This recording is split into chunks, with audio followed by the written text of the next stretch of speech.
আল্লাহর হাবিব এলেন যেই দিন, কাবা ঘরের পাকা বাই। আল্লাহর হাবিব এলেন যেই দিন, কাবা ঘরের পাকা বাই। দরুদ পরে ফেরেশতারা সব কে কে তোরা দেখবি আয়, কে কে তোরা দেখবি আয়। খোদার বাণী মাথায় লয়ে বলছে শোনো মুসলিম, খোদার বাণী মাথায় লয়ে বলছে শোনো মুসলিম, যতন করে রাখবে মনে হও যদি গো মুমিনুন। খোদার বাণী মাথায় লয়ে বলছি শোনো মুসলিমুন। على الإنسان حين من الدهر لم يكن شيئا مذكورا। দোয়া করেন না? কি দোয়া করেন? পরের বারতে ভাত খেলে কি দোয়া করতে হয়?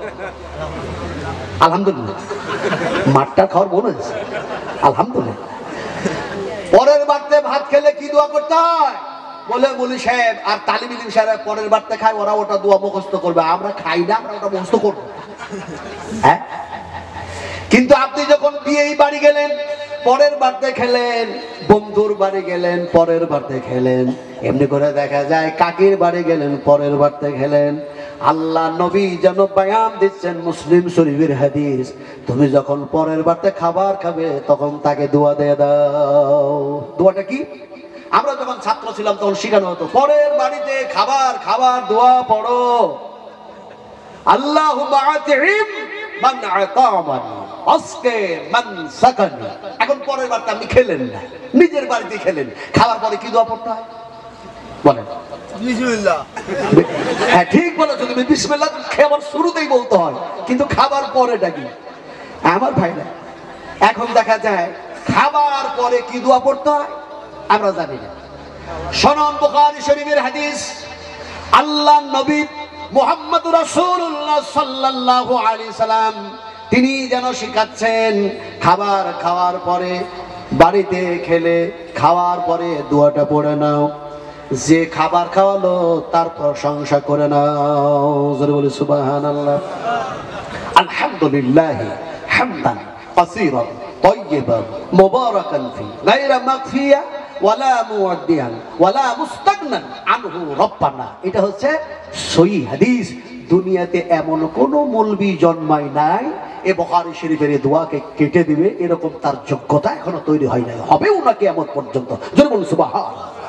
এই দোয়া শিখলাম, আল্লাহর হাবিব বলছেন এমন একখানা দোয়া শিখায় দিব, যে দোয়াটা ঘুমাবার আগে তুমি যদি পড়ে নাও আর ঘুমিয়ে দাও, ঘুমন্ত অবস্থায় যদি তোমার মৃত্যু হয়ে যায়, রাসূলুল্লাহ বলছেন ইসলামের ফিতরাতে মওত হয়ে যাবে। সুবহানাল্লাহ পড়ে। সকালবেলায় ডাক্তারের কাছে গেছে, ডাক্তার বলল তোমার অ্যাপেন্ডিক্সের ব্যথা না কিডনিতে পাথর হয়েছে তার ব্যথা, সেগুলো ছবি টবি পড়ে হবে, আগামী দিন তুমি একটু পেশাব নিয়ে আসো। একে পেশাবটা নিয়ে গেছে, চেক ফেক করার পরে রিপোর্ট দেখার পর ডাক্তার বলছে রফিকুল তোমার পেটের ব্যথা ধরা পড়ে গেছে। বলে কি হয়েছে? বলে তোমার পেটে 3 মাসের বাচ্চা আছে। এখন রফিকুলের স্ত্রী বলতে তুমি যদি আমাকে না মারো তো একটা সত্য কথা বলবো। বলে কি সত্য কথা? তোমাকে জীবনে জিন্দেগিতে আমি মারবো না। বলো রাফিকা সত্য কথাটা কি? তো রাফিকা বলছে দেখো তুমি টয়লেটে গেলে পেশাবটা পটে রেখেছিলে, বোতলে রেখেছিলে, পরক্ষণে আমি কিন্তু ওই টয়লেটে গেলাম, আমার পায়ে লেগে তোমার ওই পেশাবের বোতলটা উল্টে গেছে। তোমার মার খাওয়ার ভয়ে আমি নিজের পেশাবটা ধরে বোতলে রেখে দিয়েছিলাম। আল্লাহ যা করে ভালো করে, ডাক্তারের কাছে আর আমাকে যাওয়া লাগলো না।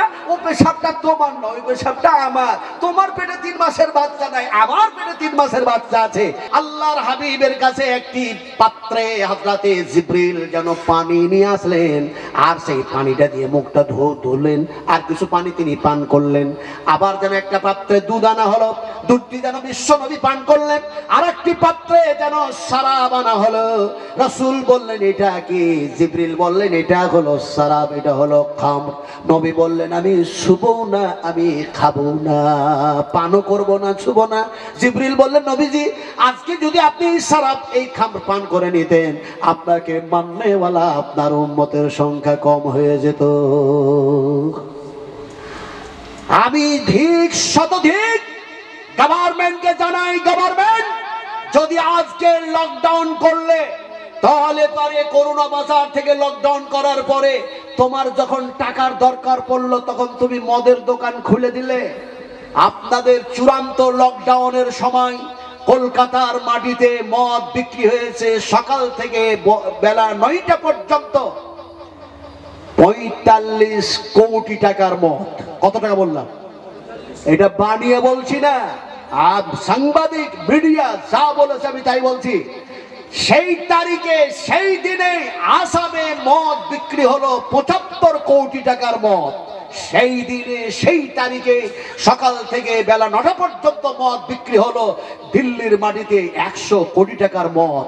এই মদের টাকা, তেলের টাকা, রেলের টাকা যায় কেটলিওয়ালার কাছে।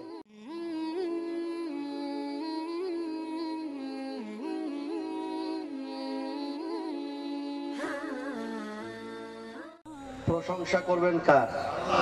না নওমিত সাহেব। আবারও জবাব দিতে হবে। সালামের জবাব না দিলে আমি উল্টা পাল্টি কথা বলবো। আমি চিনি তেঘরির মানুষকে, আমি তিলে তিলে জানি ইনশাআল্লাহ।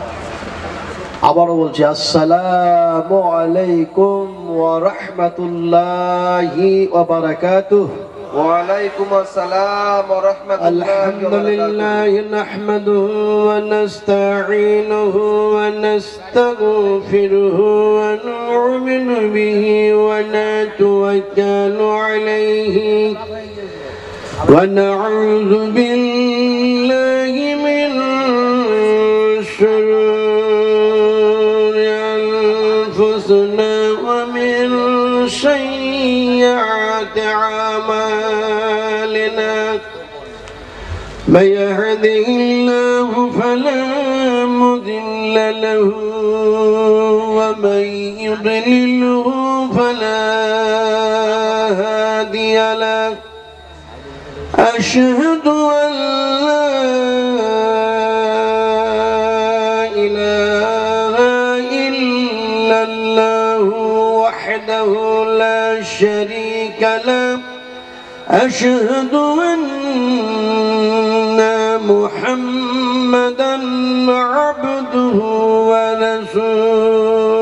ورسوله الذي أرسله بالحق بشيرا ونذيرا وداعيا إلى الله بإذنه وسراجا منيرا فقد قال الله تبارك وتعالى في كلامه المجيد والفرقان الحميد أعوذ بالله من الشيطان الرجيم بسم الله الرحمن الرحيم إن الله وملائكته يصلون على النبي يا أيها الذين آمنوا صلوا عليه وسلموا تسليما اللهم صل على محمد وعلى آل محمد كما صليت على إبراهيم وعلى آل إبراهيم إنك حميد مجيد اللهم بارك على محمد وعلى آل محمد كما باركت على إبراهيم وعلى آل إبراهيم إنك حميد مجيد اللهم اغفر لنا وللمؤمنين والمؤمنات والمسلمين والمسلمات اللهم ألف بين قلوبهم واصلح ذات بينهم وانصرهم على عدوك وعلى عدوهم اللهم أعن الكفرة الذين يصدون عن سبيلك ويكذبون رسولك ويقاتلون أولياءك اللهم خالف بين كلماتهم وزلزل أقدامهم وسدد سمعهم وفرج سمعهم وعمدل بهم بعثك الذي لا ترد عن القوم المجرمين رب اجعلني مقيم الصلاة ومن ذريتي ربنا وتقبل دعائي ربنا اغفر لي ولوالدي وللمؤمنين يوم يقوم الحساب ربنا تقبل منا انك انت السميع العليم وتب علينا انك انت التواب الرحيم سبحان ربك رب العزة عما يصفون وسلام على المرسلين والحمد لله رب العالمين مشايخ ইজম উলামায়ে ইকরাম সম্মানিত সভাপতি মহাশয় ও আলেমে দ্বীন সামনে বসে থাকা ইসলাম দরদি ভাতৃবৃন্দবর পর্দার আড়ালের মা ও বোনেরা সকলকেই জানাচ্ছি আমার আন্তরিক শুভেচ্ছা ভালোবাসা অভিনন্দন দিয়ে সর্বপ্রথমে সেই আল্লাহ সুবহানাহু তাআলার দরবারে তার শুকরগুজার বান্দা হিসাবে একসঙ্গে একযোগে একত্রিত হয়ে মহব্বতের সঙ্গে পড়ে নিচ্ছি বলি আলহামদুলিল্লাহ। দেখুন এতক্ষণ ধরে বিভিন্ন আলেমেরা বক্তব্য রেখেছেন, তাদের বক্তব্য আপনারা শুনেছেন, কিন্তু এখন যে বক্তব্যটা, যে শব্দটা, যে বাক্যটা, যে ল্যাঙ্গুয়েজ, যে ভাষাটা আমি বললাম, এই ভাষাটা কোরআনের মধ্যে আছে না নেই? যে আছে না নাই? আচ্ছা, যদি আলহামদুলিল্লাহ পড়েন তাহলে পারে করোনা কমবে না বাড়বে? বাড়বে। ব্যতিক্রম। কেমন ব্যতিক্রম? আজকে দেখছি আমি এসেছি 3:30টার সময়, আর ঘর থেকে বাইরে এসেছি আপনার ফজরের নামাজ পড়ে। কথা বুঝেন? বৈকাল 3:30 আসলাম। ব্যতিক্রমটা কি? সব কিছু ব্যতিক্রম। ব্যতিক্রম কথা বুঝেন না? বুঝেন? ব্যতিক্রম কথা বুঝেন। এখন এই কথাটাকে বুঝাবার জন্য আপনাকে একটা গল্প শোনায়, কিন্তু কোরআনেও গল্পটা আছে। ভাই এবং মুর্শিদ ভাই যে কথাগুলো বলেন, উনি জানুয়ারি যে বলছেন আমার বড় ভাই, সত্যি বড় ভাই। যখন ওর দাড়ি গজাই নাই তখন থেকে আমি ওনাকে জানি, আলহামদুলিল্লাহ, সুব আলহামদুলিল্লাহ। তো ওই যে এনআরসির কথা, CAA, NRC, তারপরে MPR, এই তিনটেই কথা কোরআনের মধ্যে আছে। এগুলো অমিত ফমিত কেউ তৈরি করে নাই। CAA, NRC, MPR, তিনটেই শব্দ কোরআনের মধ্যে আছে। যদি বসে থাকেন ইনশাআল্লাহ শুনতে পারবেন। কিন্তু ব্যতিক্রমটা কি করে বুঝাবো? রফিকুল ইসলাম বলে একটা ছেলে বিয়ে করেছে। আপনারা তো কেউ বিয়ে করেননি, হ্যাঁ? সবাই তো করেননি, আরে অনেকেই করেছে। তো রফিকুল ইসলাম বিয়ে করেছে, ওর স্ত্রীর নাম হচ্ছে রাফিকা। এখন স্বামী স্ত্রী দুজনাই থাকতে থাকতে গভীর রাত্রে স্বামী বলছে রাফিকাকে, দেখো, বিয়ে করার পূর্বে আমার পেটে ব্যথা হতো, কিন্তু আজকে মনে হচ্ছে সাংঘাতিক ব্যথা হচ্ছে, ব্যথা কন্ট্রোল করতে পারছি না। স্ত্রী বলল, তাহলে বিয়ের পূর্বে যখন মধ্যে মধ্যে তোমার পেটে ব্যথা হতো, বিয়ের পরে যখন এরকম ব্যথা হচ্ছে, তো ডাক্তার দেখাও। সকালবেলায় ডাক্তারের কাছে গেছে। ডাক্তার বলল, তোমার অ্যাপেন্ডিক্সের ব্যথা না কিডনিতে পাথর হয়েছে তার ব্যথা, সেগুলো ছবি টবি পড়ে হবে, আগামী দিন তুমি একটু পেশাব নিয়ে আসো। একে পেশাবটা নিয়ে গেছে, চেক ফেক করার পরে রিপোর্ট দেখার পর ডাক্তার বলছে, রফিকুল, তোমার পেটের ব্যথা ধরা পড়ে গেছে।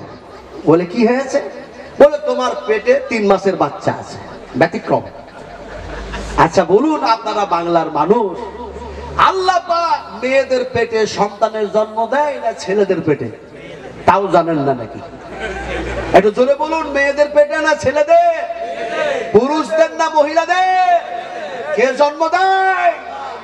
هل أتى على الإنسان حين من الدهر لم يكن شيئا مذكورا إنا خلقنا الإنسان من نطفة أمشاج نبتليه فجعلناه سميعا بصيرا আল্লাহ পাক নতুনই বলেন আলাম ইয়াকুন নুতফাতাম মিন মানিয়্যুমনা সুম্মা ক্বানা আলাকাতান ফাখালাকা ফাসাওয়া।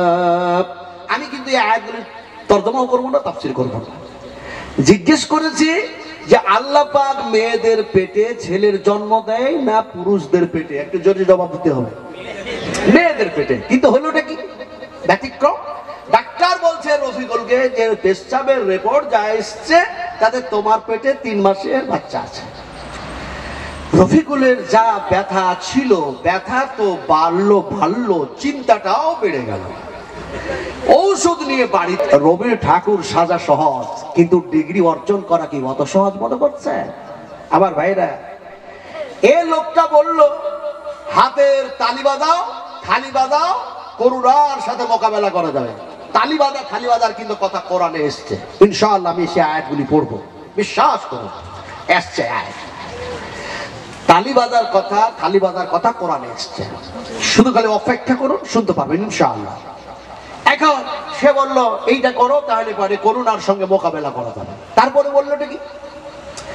वैक्सीन जब तक नहीं आएगा तब तक आपको कोरोना से बचने के लिए 2 गज दूर में रहना चाहिए, मास्क पहनना जरूरी है, इत्यादि इत्यादि। এখন ভ্যাকসিন চলে আসলো, আসার পরে বললোটা কি যে ভ্যাকসিন নেওয়ার পরেও তোমাদেরকে মাস্ক ব্যবহার করতে হবে করোনা থেকে বাঁচার জন্য। আচ্ছা বলুন, কত নাটক করছে, কত মিথ্যা কথা বলছে, কত মিথ্যা কথা। ভ্যাকসিন কে তৈরি করেছে আপনারা বলুন? এই ভ্যাকসিন কে আবিষ্কার করেছে জানেন না? ঐতিহাসিক বক্তা এতক্ষণ পর্যন্ত বক্তব্য রাখলো। ভ্যাকসিন আমাদের ইন্ডিয়ান ছেলে 2 জন বৈজ্ঞানিক, তারা দুজনাই মুসলিম, তারা ভ্যাকসিন আবিষ্কার করেছে। জোরে বলি নারে তাকবীর। তাও মুসলিম হয়ে একটু গর্ব করে একটু আনন্দের সঙ্গে তাকবীর দিতে পারলেন না? মিথ্যা কথা যারা বলে, সীমা লঙ্ঘনকারী যারা হয়, আইন উল্লঙ্ঘনকারী যারা হয়, আল্লাহ পাক বলেন আমি তারাকে হেদায়েত করি না। জোরে সুবহানাল্লাহ।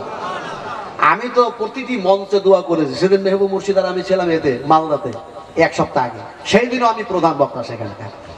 তো সেই দিনও দোয়া করেছি, আজকেও দোয়া করছি, আল্লাহ তুমি শীঘ্র করে তাড়াতাড়ি অমিত শাহকে, দিলীপ ঘোষকে, নরেন্দ্র মোদীকে ইসলাম কবুল করে দাও। আপনারা জন্য বলুন আমিন।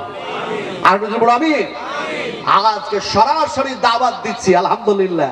আবারও বলছি, এই আল্লাহ তুমি এমনি করে রাজনাথ সিংকে, তারপরে রকেট ফকেট যত আছে সবকে ইসলাম কবুল করে দাও। জরুর আমিন। আর আমিন বলতে পারলেন না? আল্লাহুম্মা ইহদি কওমি, জরুর আমিন। দোয়া কাদের জন্য করলেন? ওই সমস্ত মানুষদের জন্য। কথা বুঝলেন কিনা? এই জন্য আপনারা একটু জোরে বলুন আমিন। কোনটা কথা বলবো মুঝে মঞ্জুর नहीं है कि मैं तेरे शिकायत करूं, बात ही से बात निकल आती है तो मैं क्या करूं। কুলের কথা খুলে বলার ইচ্ছা করে না। একটি কথা বলতে গিয়ে আর একটি হাদিস মনে পড়ে যাচ্ছে, রিমোট নেই, জিবা কন্ট্রোল করতে পারছি না। আচ্ছা বলুন তো, দোয়া যাদের জন্য করলাম, আপনারা দোয়া করেন না? দোয়া করেন না? কি দোয়া করেন? পরের বারতে ভাত খেলে কি দোয়া করতে হয়? আলহামদুলিল্লাহ। মাঠটা খাওয়ার মনে হয়েছে, আলহামদুলিল্লাহ। পরের বারতে ভাত খেলে কি দোয়া করতে হয়? বলে মৌলী সাহেব আর তালিম ইলিম সাহেব পরের বারতে খায়, ওরা ওটা দোয়া মুখস্থ করবে, আমরা খাই না, আমরা ওটা মুখস্থ করবো।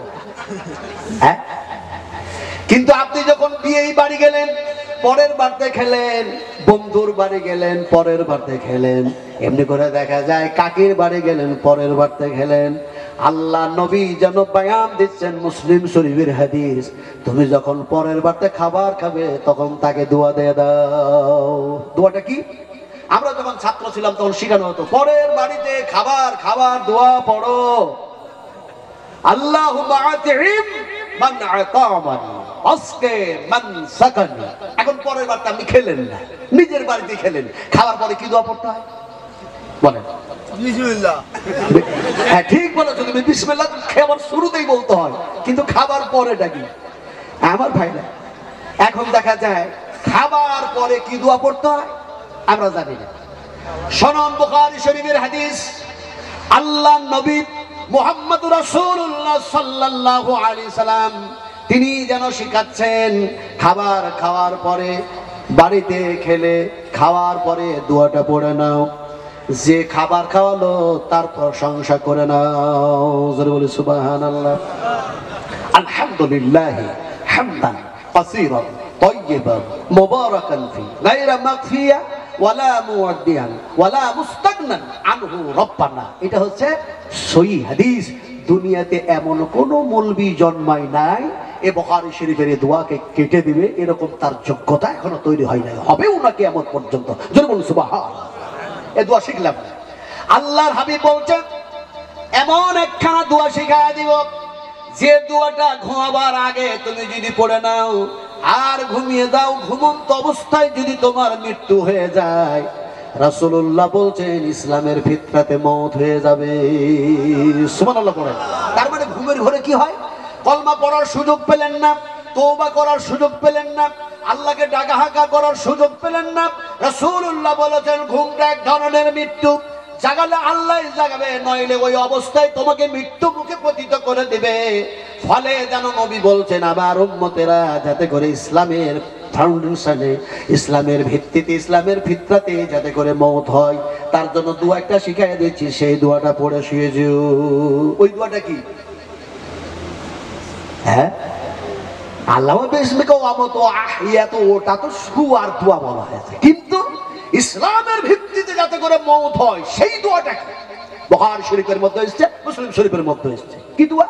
আল্লাহুম্মা নাফসি ইলাইকা ওয়াজজাহতু ওয়াজহি ইলাইকা ওয়া ফাওয়াজতু আমরি ইলাইকা ওয়া আলজাতু জাহরি ইলাইকা রাগবাতান ওয়া রাহবাতান ইলাইকা লা মালজা ওয়া লা মানজা মিনকা ইল্লা ইলাইকা আমানতু বিকিতাবিকাল্লাযী আনজালতা ওয়া বিনাবিয়িকাল্লাযী আরসালতা। সুবহানাল্লাহ পড়তে ইচ্ছা করে না? পেটে বাজছে নাকি রফিকুলের মতো? জোরে সুবহানাল্লাহ পড়েন, আরো জোরে বলুন সুবহানাল্লাহ। যাক, দোয়া করছিলাম অমিত সাহেবের জন্য, আর আপনাদের কিছু দোয়া শিখিয়ে শুনিয়েও দিলাম। এবার আলোচনা চলছিল রফিকুলের পেটের ব্যথা। এখন স্ত্রী বলছে যে তোমাকে একটা সত্য কথা বলবো, তুমি রাগান্বিত স্বামী তো, তুমি যখন তখন মারতে শুরু করে দাও। আপনারা তো মারেন না, আপনাদের স্ত্রীকে তো আপনারা মারেন না, কখনো মারেননি। স্ত্রীকে মারবেন না, চোখ দেখাবেন না, ধমক দেখাবেন না, কড়া মেজাজ দেখাবেন না। আল্লাহর হাবিব বললেন স্ত্রীকে ভালোবাসো, মহব্বত করো, আগ্রহ করো, স্নেহ করো, এগুলি সব যেন আল্লাহ পাক নেকিতে পরিণত করে তোমাকে নেকি দান করে দেবে। স্ত্রীকে ভালোবাসো, কিন্তু স্ত্রী যদি ব্যতিক্রম করে, সীমা লঙ্ঘন করে, নবী বলছে একটু মারো, কিন্তু হালকা হাতে মেরো যাতে দাগ না উঠে। কি বাজেট পাস করছেন নবী সাহেব? ওই যে মমতা বাজেট পাস করলো সেদিন। আচ্ছা আপনারা বলুন তো, 24 পরগনা মানুষ সবচেয়ে হিন্দু মহিলাদের মধ্যে সবচেয়ে বেশি যে কলমা পড়েছে তার নাম কি? হ্যাঁ জানেন না? মমতা বন্দ্যোপাধ্যায়। জোরে বলুন আলহামদুলিল্লাহ।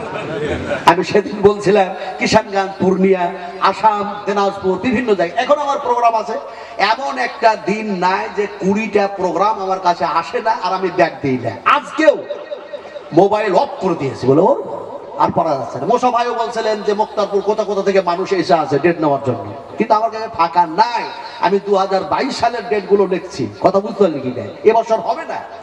এখন যাক, কথাটা বলতেছিলাম কি আপনাদেরকে, যে এখন দেখা যায় নবী বলছেন, নবী বাজেট পাস করছেন, খবরদার যাতে দাগ না ওঠে, খবরদার তোমার স্ত্রীকে মেরো না, আর যদি সে সীমা লঙ্ঘন করে তাকে হালকা করে মারো, তবে তার গালে মেরো না, মাথায় মেরো না, মুখে মেরো না, পেটে মেরো না, পিঠে মেরো না, পায়েও মেরো না, হাতেও মেরো না। মারবে কোথায়? কোথায় মারবে? তিরমিজি শরীফের হাদিস, আল্লাহর নবী মুহাম্মদুর রাসূলুল্লাহ সাল্লাল্লাহু আলাইহি ওয়াসাল্লাম বললেন, ওই যে পিছন দিকে আর উঁচু জায়গা দুটো আছে ওই জায়গায় হালকা করে মারো, দাগ যাতে না উঠে। আর যদিও জোরে মেরে দাও রাগের বশবর্তী পড়ে দাগটা যদি উঠে যায় অপরকে দেখাতে না পারে।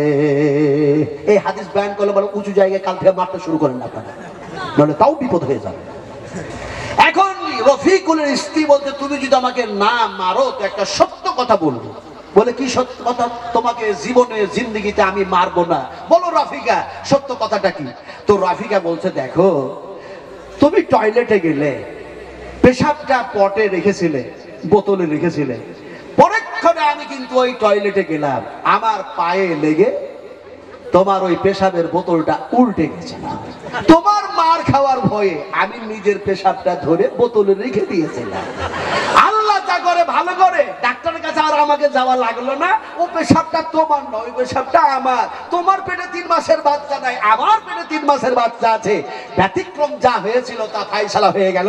আল্লাহ পাক বলছেন, আমি মেয়েদের পেটেই যেন ছেলের জন্ম দিই। যদি বলি সুবহানাল্লাহ, আরো যদি বলি সুবহানাল্লাহ। স্বামী আর স্ত্রীর মিলনে বীর্যগুলি রেহেমের মধ্যে গিয়ে সন্তান আর সন্তানের জন্ম হয়, কিন্তু বিনা বাপেও তো ছেলের জন্ম আল্লাহ দিতে পারে না? পারে না? সন্দেহ আছে মনে হয় নাকি? জোরে কথা বলুন, পারে না? পারে না? যেহেতু জানা আছে আপনাদের, সে ওয়াকে আমার বর্ণনা করার প্রয়োজন নেই। হযরত ঈসা আলাইহিস সালাতু সালাম বিনা বাপে জন্ম হয়ে গেল। জোরে বলুন সুবহানাল্লাহ। আজকে এই ব্যতিক্রমের উপরে ওয়াজ আপনাদের সামনে করব। আল্লাহ সুবহানাহু তাআলা এখন দেখা যায় তার প্রশংসাটা আমরা করি নাই, ব্যতিক্রম করেছেন, যার জন্য আমি কথাটা বলেছি। ব্যতিক্রম করেছে, যার জমিনে বসে আছি তার প্রশংসা করতে হবে না? হবে না? হবে না? হবে না? আর একটু বলি, তারপরে প্রশংসা করবেন। আচ্ছা বলুন তো, যখন মায়ের পেট থেকে সন্তান সন্ততি আসে তখন কি কাউরি মুখে এরকম বড় বড় দাঁত থাকে? তাও জোরে বলে না, থাকে?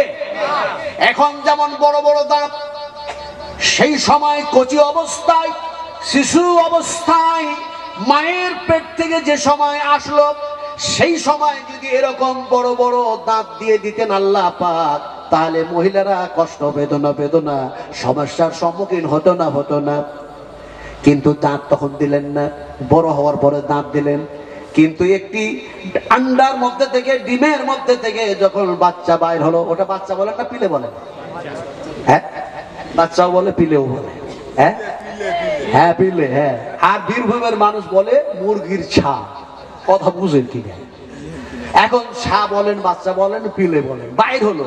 কিন্তু আল্লাহ পাকের কুদরত দেখুন, আল্লাহ সুবহানাহু তাআলা সেই যেন পিলেগুলির যেন শরীরে লোমগুলো ফিট করে দিলেন, যাতে করে তাকে রৌদ্রের তাপও না লাগে আর শীতটাও যেন না লাগে। জোরে বলুন সুবহানাল্লাহ। সেই আল্লাহ প্রশংসা, সেই আল্লাহর প্রশংসা আমরা একটু জোরে করতে পারি ইনশাআল্লাহ? বলুন ইনশাআল্লাহ। জোরে বলুন তো আলহামদুলিল্লাহ। আরো ভালো করে বলুন আলহামদুলিল্লাহ। তারপরে পরে আমাদের নবী, বিশ্ব নবী রাহমাতুল লিল আলামিন সরওয়ারে কায়নাত জনাবে মুহাম্মদুর রাসূলুল্লাহ সাল্লাল্লাহু আলাইহি সাল্লামের প্রতি অসংখ্য দরুদ ও সালাম অবতীর্ণ হয়ে যাক। যদি বলি আল্লাহুম্মা আমিন। আরো জোরে বলুন আমিন। আমিন যদি ভালো করে বললেন তো ভালো, কবুল করবে আল্লাহ। আর না তো দিলীপ ঘোষ বলছে গুন্ডামি করি নাই, গুন্ডামি করব। গুন্ডামি করি নাই, গুন্ডামি করব। আবার ভাইরা, সোনার টুকরা, ফলে যে নবী আমাদেরকে কিয়ামতের মাঠে এমনি করে আমাদের জন্য শাফাআত করবেন, সুপারিশি করবেন, পানি পান করাবেন, সেই নবীর প্রতি দরুদ ও সালাম অবতীর্ণ হোক। একটু মহব্বতের সঙ্গে পড়ি আল্লাহুম্মা আমিন। এবার আপনাদেরকে সেই আল্লাহর কথা, নবীর কথা শোনাই। আল্লাহ রাব্বুল আলামিন তিনি বলেন, সর্বশ্রেষ্ঠ মানুষগুলির জন্য সর্বশ্রেষ্ঠ একটি কিতাব যেন নাজিল করলাম, এই কিতাবের নাম হলো কোরআন।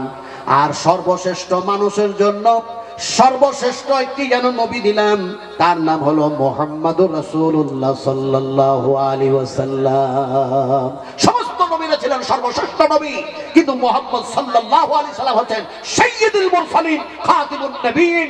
সেই নবী মুহাম্মদ সাল্লাল্লাহু আলাইহি সাল্লামকে আল্লাহ পাক কোরআন দান করলেন। জোরে বলুন সুবহানাল্লাহ। সর্বপ্রথমে যে সূরাটি এসেছে, এই সূরাটির নাম হলো সূরা ফাতিহা।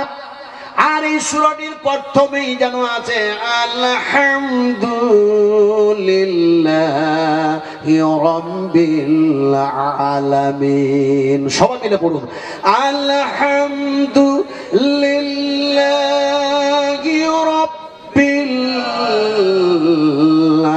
আলামিন। সমস্ত প্রশংসার মালিক সেই আল্লাহ সুবহানাহু ওয়া তাআলা, যার প্রশংসা না করলে আমরা মোটেও যেন দেখা যায় জান্নাতে গিয়েও যেন সেখানে গিয়েও আমাদেরকে প্রশংসা করা লাগবে, না করে থাকতে পারবো না। বলুন সুবহানাল্লাহ।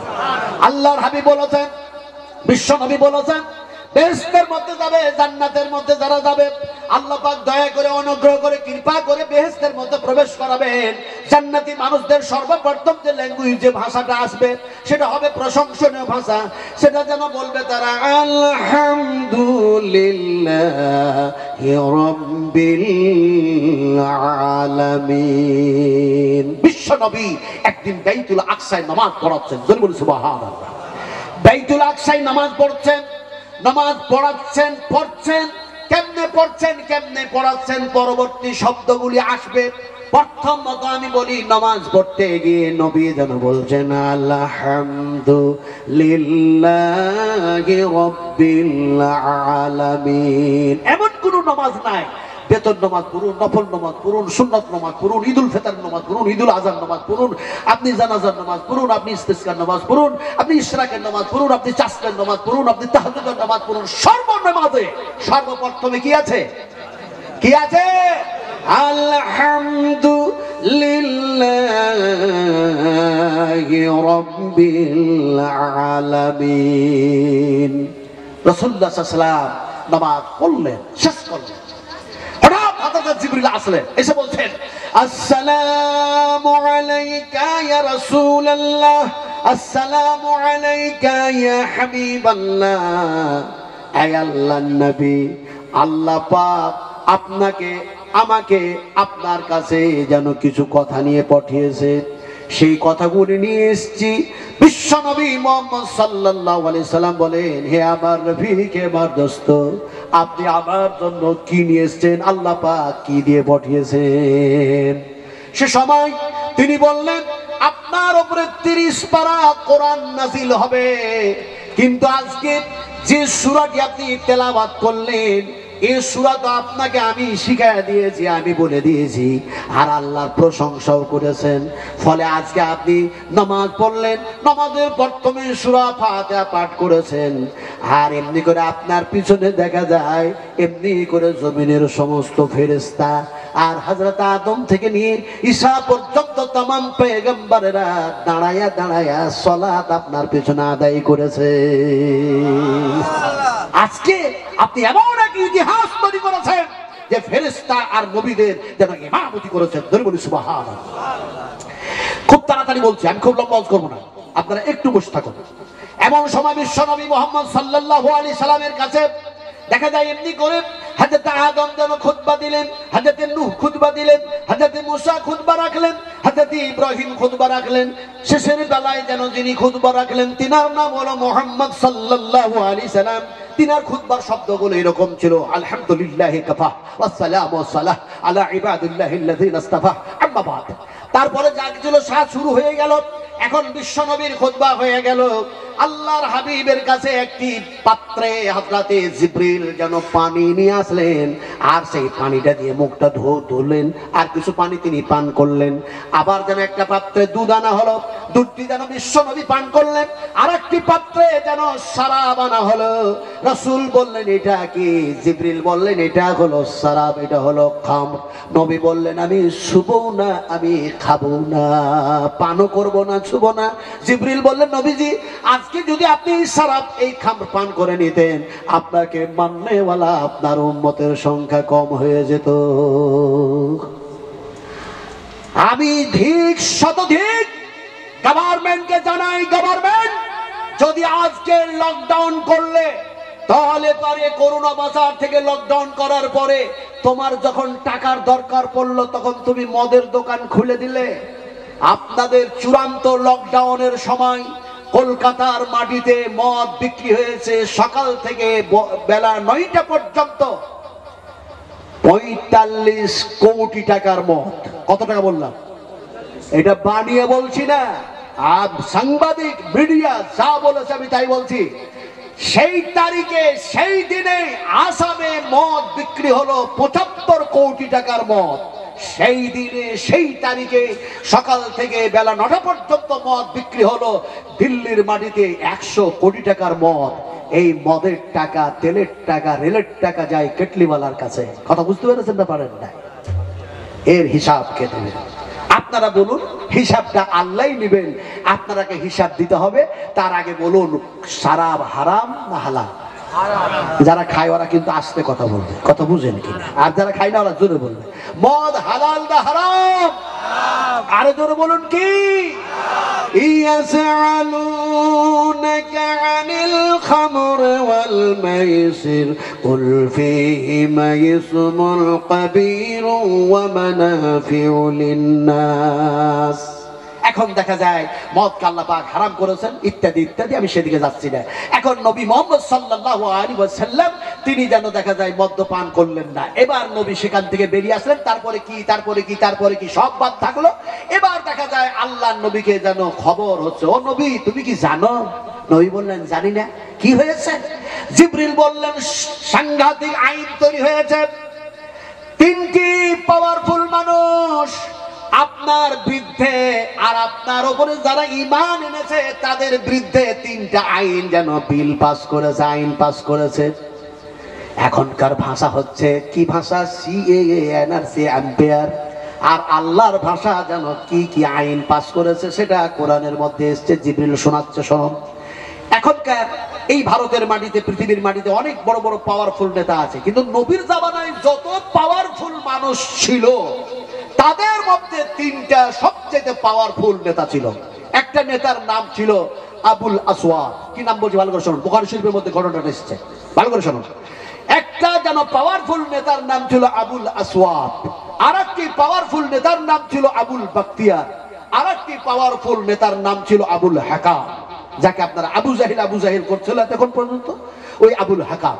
এই 3টি পাওয়ারফুল মানুষ, এরা 3 জনাই মিলে বসে যেন দেখা যায় তারা কল্পিতভাবে ষড়যন্ত্র করে একটা যেন 3টা আইন পাস করতেছে। 3টি যখন আইন পাস করতেছে তখন দেখা যায় হঠাৎ যেন কোথা থেকে একজন মানুষ আসলো। ওই যে আপনাদের পশ্চিম বাংলায় কি একটা মানুষ আসলো, যাকে পজিটিভ হয়ে গেল, কি জানো না, দিল্লি থেকে আসলো না, যে এটি নাড্ডা না ফাড্ডা, কথা বুঝেন কিনা? হ্যাঁ, ওই আসলো, এখান থেকে ফিরে গেল, তারপর আবার পজিটিভ হয়ে গেল। হ্যাঁ, বুঝলেন কি না? তারপর আবার আসলো ঠাকুর বাড়িতে। যেদিন ঠাকুর বাড়িতে উনি বক্তব্য রাখছেন সেই দিন সেই রাত্রে আমি বনগার পাশে আমি কামার গড়াই বক্তব্য রাখছিলাম। আলহামদুলিল্লাহ, সুম্মা আলহামদুলিল্লাহ। আমি ও ঘটনা বলবো না, আমি বলতেছিলাম কি, এখন দেখা যায় এই 3 জন মানুষের কাছে একজন আনজান বাইরকার মানুষ আসলো, আবুল হাকাম, আবুল আসওয়াদ আর আবুল বাখতিয়ার। এই 3 জন পাওয়ারফুল নেতা বলছে তুমি কে? বলে শুনেছি নাকি মুহাম্মদের প্রতি যারা ঈমান আনতেছে আর মুহাম্মদ বলেছে আশহাদু আল্লা ইলাহা ইল্লাল্লাহু ওয়া আশহাদু আন্না মুহাম্মাদার রাসূলুল্লাহ। ইনি নাকি বৃদ্ধে তোমরা কি নাকি আইন বিল পাস করছো? এমন সময় আবুল আসওয়াদ, আবুল বাখতিয়ার এরা যেন বলল হ্যাঁ তা তো করছি। বলে শোনো, করার আগে তোমরা একটা সভাপতি নির্বাচিত করো।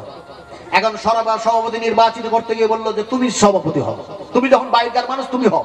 এখন ওকে সভাপতি বানালো। এখন সভাপতি বললো এবার তোমাদের কি কি প্রস্তাব আছে বলো। আবুল আসওয়াদ তোমার প্রস্তাব কি? আবুল আসওয়াদ পাওয়ারফুল নেতা, সে বলল আমার প্রস্তাব হচ্ছে মুহাম্মদ আর মুহাম্মদের অনুসরণকারীদেরকে আমরা বন্দী করতে চাই, বন্দী করে রেখে দিব। এরা আর যেন কোথাও গিয়ে বলতে পারবে না এক আল্লাহর প্রতি ঈমান আনো, তাওহীদ, রিসালাত, আকিবাত, আখিরাত, এক আল্লাহর ব্যাপারে এরা আলোচনা করতে পারবে না। এমন সময় সভাপতি বলল এটাকে ক্যান্সেল করে দিলাম, তোমার এই প্রস্তাব মানা যাবে না। বলে কেন যাবে না? বলে ওকে বন্দী করবে, আর বন্দী করতে গিয়ে দেখা যায় তার লোকজন, তার বংশবলীর মানুষেরা এসে তোমাদের সঙ্গে মোকাবেলা শুরু করে দিবে।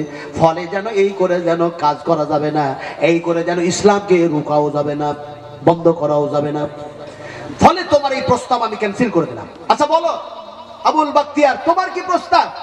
আবুল বাখতিয়ার বলছে এরাকে দেশ থেকে তেড়ে দেব, মোটাও কোনো আর থাকবে না, আর সে কথা আমাদের শুনতেও হবে না। সভাপতি বলল বোকামু করো না।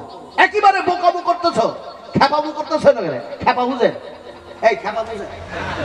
মাথার যাদের ব্রেনের ডিফেক্ট হয় তাকে কি বলে? পাগল। পাগল। আমরা বলছি খেপা, আপনারা বলছেন পাগল। আচ্ছা পাগল কয় ধরনের হয়? হ্যাঁ, দুই ধরনের পাগল। দেখবেন কোন কোন সময় ভালো বলছে, কোন কোন সময় আবার খারাপ বলছে। আবার দেখা যায় একেবারেই ম্যাট, একেবারেই পাগল, ও ভালো বলতেই পারে না। তো দুই খেপা, দুই পাগল দুই জায়গায় দাঁড়িয়ে আছে, কিন্তু এক পাগলের পরনে একটা গামছা আছে, আর এক পাগল একেবারে ন্যাংটো উলঙ্গ। কথা বুঝুন কি? এই মুহূর্তে দেখা যায় এক হুজুর পেরিয়ে যাচ্ছে, সেই সময় যেন ওই গামছা পরা পাগলটা ন্যাংটা পাগলকে বলছে হুজুর যাচ্ছে, তাড়াতাড়ি সালাম দে, সালাম দে, হুজুর যাচ্ছে সালাম দে। তো ন্যাংটা পাগলটা বলছে আমি যে উলঙ্গ, আমি দিব সালাম কেমন করে? এমন সময় ওই পাগল কি করেছে, নিজের গামছাটা পরনের খুলে দিল, খুলে দিয়ে ওই পাগলের দিকে ছুড়ে দিল, বলে তুই গামছাটা পর আর তাড়াতাড়ি করে সালাম দে। এখন এই পাগল যখন গামছা ছুড়ে দিল, ওই ন্যাংটা পাগল গামছাটা ধরে নিল, ধরে নেওয়ার পরে বলছে তুইও পাগল আমিও পাগল, তুইও ন্যাংটা আমিও ন্যাংটা, কে কাকে সালাম দিবে এবার বল? কথা বুঝেন কি? আমাদের ভারতে যে কত পাগল জন্মেছে, যাদের পরনে ছিল না কাপড়, তারা কে কাঁদছে না? এসব পাগলদের কথা, এসব পাগলদের কথা। এখন দেখা যায় সভাপতি বলল এরাকে বিতাড়িত যদি করো আরো বিপদ হয়ে যাবে। আবুল বাখতিয়ার বলল কেমনে বিপদ হবে? বলে বিপদ হয়ে যাবে এমনি করে যদি তেড়ে দাও মোহাম্মদ আর তার অনুসরণকারীদেরকে, যে রাষ্ট্রে যাবে, যে দেশে যাবে, সেই দেশে গিয়েই যেন তারা এক আল্লাহর দাওয়াত দিয়ে দেবে। ওয়ামান আহসানু কাওলাম মিম্মান দাআ ইলাল্লাহ, তারা এক আল্লাহর দিকে ডাকবে, জনসংখ্যা বেড়ে যাবে, মুসলমানদের মেজরিটি বেশি হয়ে যাবে, ফলে তেড়ে লাভ হবে না। মিজানুর রহমান আজহারিকে তেড়েছে না? এই তেড়েছে না? তারে নাই? মিজানুর রহমান আজহারিকে তাড়লো। তারপরে দেখা যায় এমনি করে যেন ডাক্তার জাকির নাইককে তাড়লো। আল্লামা দেলোয়ার হোসেন সাইদি সাহেবের স্টেটমেন্ট একটা শুনুন। বলতে তো ইচ্ছা করে না, কিন্তু না বললে তো হয় না। আমি তো এগুলি যে আবার বারবার আসবো আর শুনতে পাবেন, অত সহজ না। কথা বুঝেন কি রে? এখন সাইদি সাহেব দিয়ে স্টেটমেন্ট দিচ্ছেন। স্টেটমেন্টটা কি? স্টেটমেন্টটা তিনি দিচ্ছেন, আমি যখন আমাকে হ্যান্ডকাপ লাগিয়ে পুলিশেরা নিয়ে যাচ্ছে জেলখানায়, সেই সময় জেলখানার গেট দুটাই বন্ধ, একটা ছোট গেট একটা লম্বা গেট। এখন ওই জায়গাতে গিয়ে আমার হাতের হ্যান্ডকাপটা যে পুলিশটা খুলছেন, তার মুখে যেন দাড়ি, আর বেশ নমাজি মানুষ, সে হ্যান্ডকাপটা খুলতে গিয়ে কান্না করছে। আমি তাকে জিজ্ঞেস করলাম কাঁদছো কেন, কান্না করার কারণ কি? সে বলছে হুজুর আপনি যেন লক্ষ লক্ষ লক্ষ মানুষের সামনে কোরআনের তাফসীর করেন, মানুষের জন্য কল্যাণময় কথা বলেন, মঙ্গলময় কথা বলেন, অথচ আপনার মতো মানুষের হাতে যারা হ্যান্ডকাপ পরিয়েছে, এই সরকারের কপাল পুড়েছে, এদের কপাল ভালো হবে না। আমি তাই দুঃখে দুঃখিত হয়ে কান্না করতেছি। সাইদি সাহেব বলছেন এর কথা শোনার পরে আমার মনের মধ্যে একটা যেন কিরকম একটা আঘাত, না একটা আওয়াজ, একটা শব্দ আসলো। আমি মনে মনে বললাম আমার দিলকে, এই দিল, এই সাইদি সাহেবের দিল, আমি তো আল্লাহ ছাড়া কাউরে সামনে মাথা নত করি নাই। আজকে জেলখানায় ঢোকার সময়, জেলখানায় প্রবেশ করার সময় আমার মাথাটা কি নিচু হয়ে যাবে দিয়ে কি আমি প্রবেশ করব নাকি? কারণ জেলখানায় একটা ছোট গেট হয় আর একটা যেন বড় গেট থাকে। এখন ওই ছোট গেট দিয়ে অন্যান্য আসামিরা যেন মাথা নত করে ঢুকতেছে। সাইদি সাহেব বলছেন এই আল্লাহ, যদি কেবলমাত্র তোমাকে সিজদা করে থাকি, তোমাকে সন্তুষ্ট করার জন্য, তোমাকে রাজি করার জন্য, তোমাকে খুশি করার জন্য, তোমার নৈকট্য লাভের উদ্দেশ্যে আমার মাথাটা যদি তোমার দরবারে ঝুঁকে থাকে, তাহলে আজকে যেন আমি মাথাটা উঁচু করে জেলখানায় ঢুকাতে চাই, সেই ব্যবস্থা তুমি করে দাও। সুবহানাল্লাহ। তিনি মোনাজাত করছেন, আর সত্যিকারই জেলার সুপার আসলেন। জেলার সুপার এসে তিনি যেন রুমাল দিয়ে নিজের চোখের পানি পুছতেছেন। আর বলছে হুজুর আপনার তো সম্মান করতে পারি না, সরকারের রুল অনুযায়ী আমাদেরকে কাজ করতে হচ্ছে, তবে এতটুকু পারি, ওই ছোট গেট দিয়ে যে অন্যান্য আসামিদেরকে ঢুকাইতেছি ওতে মাথা নত করে ঢুকতে হয়, আপনার জন্য এই লম্বা গেটটা খুলে দিলাম, আপনি প্রবেশ করে যান। সুবহানাল্লাহ বলেন। সাইদি সাহেব বলছেন সেই সময় আমার নবীর দোয়া মনে পড়ে গেল, যে সময় আল্লাহর নবী কাবা ঘর থেকে কাবা ঘরের গেট দিয়ে বাইর হচ্ছিলেন, সেই সময় যেন বিশ্ব নবী মুহাম্মদ সাল্লাল্লাহু আলাইহি ওয়াসাল্লাম যেন কাঁদতেছিলেন আর বলতেছিলেন যে দোয়াটা, সেই দোয়াটা বলছে আমার মনে পড়ে গেল। সাইদি সাহেব বলছেন আমি সেই দোয়া পড়তেছিলাম আর ওই লম্বা গেট দিয়ে জেলখানার মধ্যে প্রবেশ করলাম আর দোয়াটা পড়তে থাকলাম, রব্বি আদখিলনি মুদখালা সিদকি ওয়া আখরিজনি মুখরাজা সিদকি ওয়াজআলনি মিন লাদুনকা সুলতানান নাসীরা। দোয়াটা পড়লাম, ভিতরে গেলাম, হঠাৎ যেন দেখা যায় একটা খাট নিয়ে আসলো, একটা বালিশ নিয়ে আসলো, একটা কম্বল নিয়ে আসলো, একটি চাদর নিয়ে আসলো, একটা মশারি নিয়ে আসলো, আর যারা আনলো তারা দেখা যায় কাঁদতেছে। আমি তারাকে বললাম, ও ফালতু ভাইরা, বাংলাদেশের মানুষের ভাষা হচ্ছে ফালতু, যারা কর্মচারী হিসেবে কাজ করলো, খাদেম হিসেবে আসামিদের ওই জেলখানায় তারাকে বলা হয় ফালতু। তো সাইদি সাহেব বলছেন, ও ফালতু ভাইরা কান্না কেন করছেন? বলে হুজুর কাঁদতেছি, আপনার মতো একজন মানুষ জেলখানায় কি আশা লাগে নাকি? জেলখানায় আসতে হয়েছে, আপনার এই অবস্থা দেখে আমাদের যেন দেখা যায় অন্তর ফেটে যায়, চোখের পানি কন্ট্রোল করতে পারি না, তাই যেন কাঁদতেছি। সাইদি সাহেব বলছেন, শোনো তোমাদের একটা হাদিস আমি শোনাই। জোরে বলি সুবহানাল্লাহ। জেলখানাতে হাদিস শোনাচ্ছেন। হাদিসটা কি শোনাচ্ছেন? তিনি বললেন, শোনো ফালতু ভাইরা, ও যেন সরকারের কর্মচারীরা, এমনি করে বিশ্ব নবী মুহাম্মদ রাসূলুল্লাহ সাল্লাল্লাহু আলাইহি ওয়াসাল্লাম তিনি একদিন তালায়, তিনি একদিন চাটায়, তিনি একটা বোড়া, তিনি একটা যেন মাদুর উপরে শুয়েছিলেন আর তিনার শরীরে যেন দাগ পড়ে গিয়েছে, দাগগুলো পড়ে গিয়েছে, স্টেম লেগে গিয়েছে, নবীর শরীরটা যেন দেখা যায় ড্রেন ড্রেন আর নালা নালা কেমন যেন লাল বর্ণ হয়ে গিয়েছে। হযরত ওমর আসলেন, এই দৃশ্য দেখে তিনি কাঁদতে শুরু করেছিলেন। হযরত ওমরের চোখের পানির দিকে লক্ষ্য করলেন নবী আর বললেন, ওমর তুমি কেন কাঁদতেছো? কে তোমার এই দুঃখ দিয়েছে?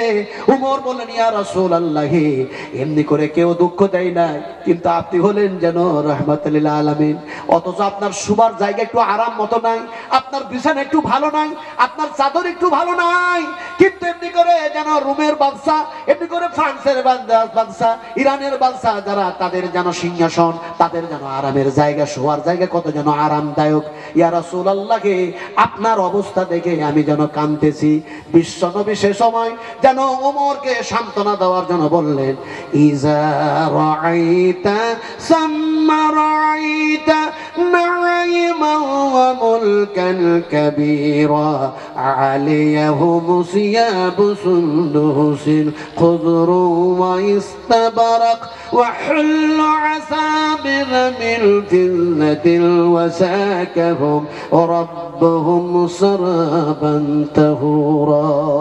ওমর, আল্লাহ পাক হক যারা বলে, সত্যের উপরে যারা জীবিত থাকে, সত্য কথা যারা বলে, সেই মানুষগুলির জন্য দুনিয়ার আরাম আরাশের চাইতে আল্লাহ পাক বেহেশতের মধ্যে অনেক আরামদায়ক জিনিস রেখেছেন। সেই নিয়ামতগুলি কি তুমি পেতে চাও না? জোরে বলুন সুবহানাল্লাহ, আরো জোরে বলুন সুবহানাল্লাহ। আমার ভাইরা, আমরা যার পবিত্রতা বয়ান করলাম তার নাম কি? এখন স্টেজে একটু মধ্যে মধ্যে আমাকে চকলেট ব্যবহার করতেই হবে, কথা বুঝলেন কি? আমরা যার পবিত্রতা বয়ান করছি তার নাম কি? আরো জোরে বলুন তার নাম। সত্যিকারী বলছেন না এমনি রিয়ানিন নাস, লোক দেখানো, আল্লাহ আল্লাহ করছেন নাকি? আচ্ছা সত্যিকারী যদি বলেন তাহলে দেখি তো, যে আল্লাহর পবিত্রতা বয়ান করলেন সেই আল্লাহর নামে একটু শাহাদাতের আঙ্গুল উঁচু করে দেখান দেখি, আল্লাহ কয়জন দেখে উঠে কিনা। আর যাদের হাত উঠছে না, আরো হাত উঁচু করুন, আরো হাত উঁচু করুন, আরো সিধা করুন। আকাশ জমিন ফেরেশতারা দেখতেছে, একটু জোরে বলি আল্লাহু আকবার, আল্লাহু আকবার। শান ইসলাম, রব ইসলাম, আল কোরআনের আলো ধারে ধারে চালো, আল কোরআনের আলো, আল কোরআনের আলো, আল কোরআনের আলো। নারে তাকবীর। এখন কোনো মুফতি সাহেব যদি বলে যে তোমরা এত রাত্রে হাত কেন উঠালে, তাহলে জবাব কি দেবে? হাত যদি উঠালেন, কেউ তো জিজ্ঞাসাও করতে পারে কেন হাত উঠালা, ওয়াজ করবে, কিন্তু মানুষগুলিকে হাত উঠানো বেদাত যদি কেউ বলে দেয়, তাহলে জবাব কে দেবে? জবাব কোরআনই দেবে। আল্লাহ যদি কিয়ামতের মাঠে হাতটাকে আপনাদের জিজ্ঞাসা করে, হাত কেন উঁচু হয়েছিলি বল, তাহলে হাত কথা বলবে না? জবাব দিন। বলবে না? আল-ইয়াউমা নাকতিমু আলা আফওয়াহিহিম ওয়া তুকাল্লিমুনা আইদিহিম ওয়া তাশহাদু আরজুলুহুম বিমা কানু ইয়াকসিবুন। সুবহানাল্লাহ। আমি এত বিস্তারিত আলোচনায় যাচ্ছি না। সাইদি সাহেব তারপরে কি করলেন, সেই জেলখানায় থাক, বাংলাদেশে এই কথাগুলো থেকে থাক। আলোচনা চলছিল আবুল বাখতিয়ার, আবুল আসওয়াদ। এবার দেখা যায় যেন সভাপতি বলল, যেখানে যদি তেড়ে দাও তাহলে আরো বিপদ আসবে, ওটা করা যাবে না। বলো আবুল হাকাম, তোমার রায় কি? এরা দুইজন তো বলেছে, তোমার রায় কি? আবুল হাকাম বলছে এরা হচ্ছে আমার দুইজন পাওয়ারফুল নেতা, ফলে এরা দুইজন যা প্রস্তাব রেখেছে এর বাইরে না, এদের প্রস্তাবকে আমি সমর্থন করছি। সভাপতি বলল, তোমার নাম যে কে আবুল হাকাম রেখেছিল, তোমার আবু জাহেল নাম ছিল, ভালো ছিল। কথা বুঝেন কি? সভাপতি রাগ করে বলল। এমন সময় যেন তারা তিনজন মিলে বলল, তাহলে তুমি বলো কি আইন যেন তৈরি করতে হবে, কি আইন পাস করতে হবে, ওটা তুমি বলে দাও। যেমন বর্তমান যুগে, সায়েন্সের যুগে, বিংশ শতাব্দীর যুগে, যান্ত্রিক সভ্যতার যুগে, ঐতিহাসিকের যুগে, কম্পিউটারের যুগে, মোবাইলের যুগে ডোনাল্ড ট্রাম্প আইন পাস করলো। কি বললো? সৌদিয়া সরকার বর্তমান যে আছে, এ হচ্ছে একটা নরধম সরকার, এর চরিত্র হচ্ছে আমেরিকা মার্কা চরিত্র। জোরে বলি নারায়ে তাকবীর, জোরে বলি নারায়ে তাকবীর। এখন বর্তমান আরবের সরকার, আমি এই জন্য আপনাদেরকে ভালো করে বলতে পারি, এখন বর্তমানে কাবা ঘরের যিনি অ্যাসিস্ট্যান্ট ইমাম, তিনি হচ্ছেন আমার মামাইতো দুলাভাই, তার নাম হচ্ছে হাসির উদ্দিন আল মাক্কি। জোরে বলুন আলহামদুলিল্লাহ, আরো জোরে বলুন আলহামদুলিল্লাহ। আর আব্দুল হাশেম মাদনী, আর এমনি করে আব্দুল হামিদ মাদনী, এরা তো আমার ক্লাস ফ্রেন্ড আলহামদুলিল্লাহ। আবার আব্দুল হাসিন মাদনী আমাদের যেন ভাইয়ের যেন জামাই, ফলে আমারও জামাই। কথা বুঝেন কিনা? তো কথাটা বলতেছিলাম যে এমনি করে দেখা যায় ডোনাল্ড ট্রাম্পের কাছে গেল, আর গিয়ে যেন সেই সৌদিয়ার রাজা যেন বলল, বাদশা বলল যে আমার দুইটা দরখাস্ত গ্রহণ করতে হবে। ডোনাল্ড ট্রাম্প বলল, কি দরখাস্ত? বলে একটা দরখাস্ত হচ্ছে যে ইসরায়েল আর ফিলিস্তিনের মধ্যে যে লড়াই, ইসরায়েলে আপনি মদত করবেন না। আর একটা দরখাস্ত হচ্ছে এমনি করে যে এমনি করে দেখা যায় বাইতুল আকসা আছে জেরুজালেমে, সেইটা আছে ইহুদিদের হাতে, ফলে ওটাকে আপনাকে যেন কি করতে হবে, ইহুদির কাছ থেকে উৎখাত করে স্বাধীন করে দেবে, যাতে সেখানে আজান হয়, নামাজ হয়। বলে এইটা করে কি লাভ হবে? বলে এইটা যদি করতে পারি তাহলে সারা বিশ্ব কেন আরবের সমস্ত মানুষকে দেখায় দিব, তোমরা যা করতে পারোনি আমি তা করে দেখিয়ে দিলাম। কথা বুঝতে পেরেছেন কি না? ডোনাল্ড ট্রাম্প বলল, তোমার এই দরখাস্ত কবুল করলাম, কিন্তু আমাদের একটা আইন যেন মানতে হবে, যেটা আমরা পাস করতে যাচ্ছি। বলে কি সেটা? বলে তোমাকে বাইতুল হারামে লকডাউন কায়েম করতে হবে। করোনা বলে আমরা সেটা ঘোষণা করব, আর তুমিও সেখানে করোনা বলে ঘোষণা করবে, আর লকডাউন আমরাও করব, তোমরাও করবে। এই দেব, আপনি এটা করুন। কথা বলতেছিলাম, খেপা পাগল কত ধরনের যে হয় আল্লাহ পাক ভালো জানেন। কথা বুঝেন কি দেয়? খেপা পাগল কত ধরনের যে হয়। এক পাগল নামাজ পড়লো মন্দিরে দিয়ে, ওরা বলছে মন্দিরে নামাজ পড়লে কেন? মন্দিরে নামাজ পড়া তো ঠিক হয় নাই। এখন ওরা বলছে মন্দির নাপাক হয়ে গেল, নামাজ পড়ার কারণে মন্দির নাপাক হয়ে গেল। কি করলো?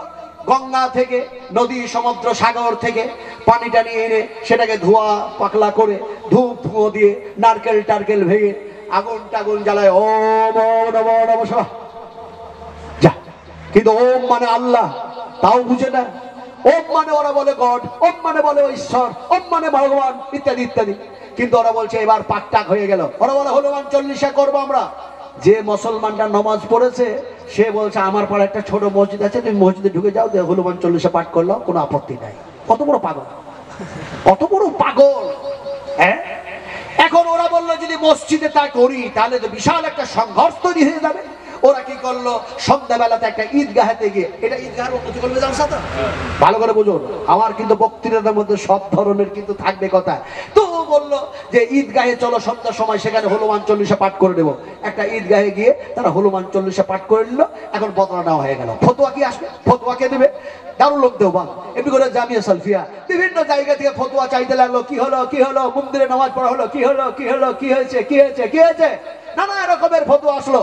কিন্তু আলিগড় ইউনিভার্সিটি এমনি করে প্রিন্সিপাল একজন যেন বললেন, শোনো, হযরত ওমর রাদিয়াল্লাহু তাআলা আনহু এমন সময় তিনি যখন খলিফাতুল মুসলিমিন আমিরুল মুমিনিন ছিলেন, সেই সময় যেন দেখা যায় এমনি করে বাইতুল আকসায় গিয়েছিলেন। আর সেই বাইতুল আকসা সে সময় যেন ইহুদিদের আন্ডারে, ইহুদিরা সেখানকার মোতাওয়াল্লি ছিল। তাই বলে যেন হযরত ওমর ইনকামিং ট্যাক্স ইত্যাদি ইত্যাদি নিয়ে আলোচনা করার জন্য ইহুদিদের সঙ্গে বসেছিলেন বাইতুল আকসায় মসজিদে। এমন সময় যেন নামাজের সময় হয়ে গেল, সালাতের সময় হয়ে গেল। এবার যেন দেখা যায় চতুর্দিক থেকে আযানের ধ্বনি শুনতে পাওয়া যায়। হযরত ওমর বলেন, আলোচনা এখানে স্থগিত করো। এবার যেন দেখা যায় আমি নামাজটা পড়ে নি, আমি আল্লাহর গোলাম, তার গোলামিটা করে নি। ইহুদিদের মুতাল্লি বলল, শোনো শোনো ভাই ওমর, তুমি এই মসজিদের মধ্যে নামাজ পড়ে নাও। হযরত ওমর বলেন, আমি তা পড়বো না। যদি আমি এখানে নামাজ পড়ে নি, তোমরা ইহুদি, তোমাকে আমি বিশ্বাস করি না। তোমরা হচ্ছে বিশ্বঘাতক, তোমরা হচ্ছে বিশ্বঘাতক। কেমনে বিশ্বঘাতক? আপনারা বলুন, বাংলার মানুষ, কলকাতার মানুষ, আজকার দিনের তুলনায় রাত ছোট না বড়? এখনকার দিনের তুলনায় রাত ছোট না বড়? রাত কি? তাহলে বড়দিন কখন থেকে শুরু হয়েছে? 25শে ডিসেম্বর থেকে। দেখুন আপনাদের সাথে কিভাবে বিশ্বঘাতকতা করেছে। হাদিস থেকে বেমুখ করে দেওয়ার জন্য, কোরআন থেকে বেমুখ করে দেওয়ার জন্য ইহুদিদের কি চক্রান্ত, ইহুদিদের কি ষড়যন্ত্র। ইহুদিরা বলল 25শে ডিসেম্বর বড়দিন শুরু হয়ে গেল, মোমবাতি টমবাতি নিয়ে দেখা যায় সেখানে উৎসব মানাতে থাকলো। হাদিস থেকে বেমুখ করে দেওয়ার জন্য এই ষড়যন্ত্র তারা করেছে। কিন্তু বিশ্বনবী আরফার মাঠে হজ করতে গিয়ে তিনি যেন ভাষণ দিতে গিয়ে বললেন, হে আমার উম্মত উম্মতিরা, সাহাবায়ে কেরামেরা, আরফার ময়দানে, আরফার দিনে এই মাঠে এসেছো। আজকার দিনটা হলো সবচেয়ে বড় দিন। জোরে বলি সুবহানাল্লাহ। নবী বললেন, আরফার দিনটা হলো সবচেয়ে বড় দিন। এই যে ইহুদিরা পড়েছে যে নবী এটা শিখিয়েছে, এরাকে তা থেকে বঞ্চিত করতে হবে। আল্লাহর নবী বললেন এটা হলো বড় দিন। কেউ প্রশ্ন করলেন, ইয়া রাসূলুল্লাহ, আরফার দিনটা কেন বড় দিন বললেন? নবী বললেন, আরফার ময়দানে যত যত যত মানুষ এসে গেছে, নর নারী, আল্লাহ পাক সকলের জন্য জাহান্নামের আগুন হারাম করে দিয়েছে। আমি যার জন্য নবী বললাম আজকের দিনটা হচ্ছে সবচেয়ে বড় দিন। ধরে বলুন সুবহানাল্লাহ। আপনাদের ঈমান নষ্ট করার জন্য কিছুদিন আগে কলকাতার মাটিতে কি একটা যেন আযাব আসলো, সাইকেল টাইগার আসলো কি না, আমফান, আমফান। এখন কোরআনে কি এসেছে? কোরআনটা ওরা ভালো করেই বুঝেছে মুসলমানদের ঈমান আছে কোরআনের উপরে। ফলে ওরাকে কোরআন থেকে বেমুখ করে দাও, ওরাকে কোরআন থেকে সরায় দাও, ওরাকে অন্ধকারের মাঝে রেখে দাও, যাতে করে কোরআনের আলো থেকে তারা বঞ্চিত থাকে। দেখুন এরা বলল আমফান, আর আল্লাহ পাক কি বলেছেন? কুল্লু আলাইহা ফান ওয়া যুহুরু রাব্বিকা যুল জালালি ওয়াল ইকরাম। আল্লাহ পাক বললেন সমস্ত সবকিছু ধ্বংস করে দেব, হালাক হয়ে যাবে, নাস্তানাবুদ হয়ে যাবে। আর যুল জালাল ওয়াল ইকরাম, আমি আল্লাহ পাকের যুল জালাল কেবলমাত্র কায়েম ও দায়েম থেকে যাবে। এই যে আমাদের ঈমান, মুসলমানের এই ঈমান থেকে সরিয়ে দেওয়ার জন্য বলল ওটা হাফান নয়, ওটা বলল আমফান।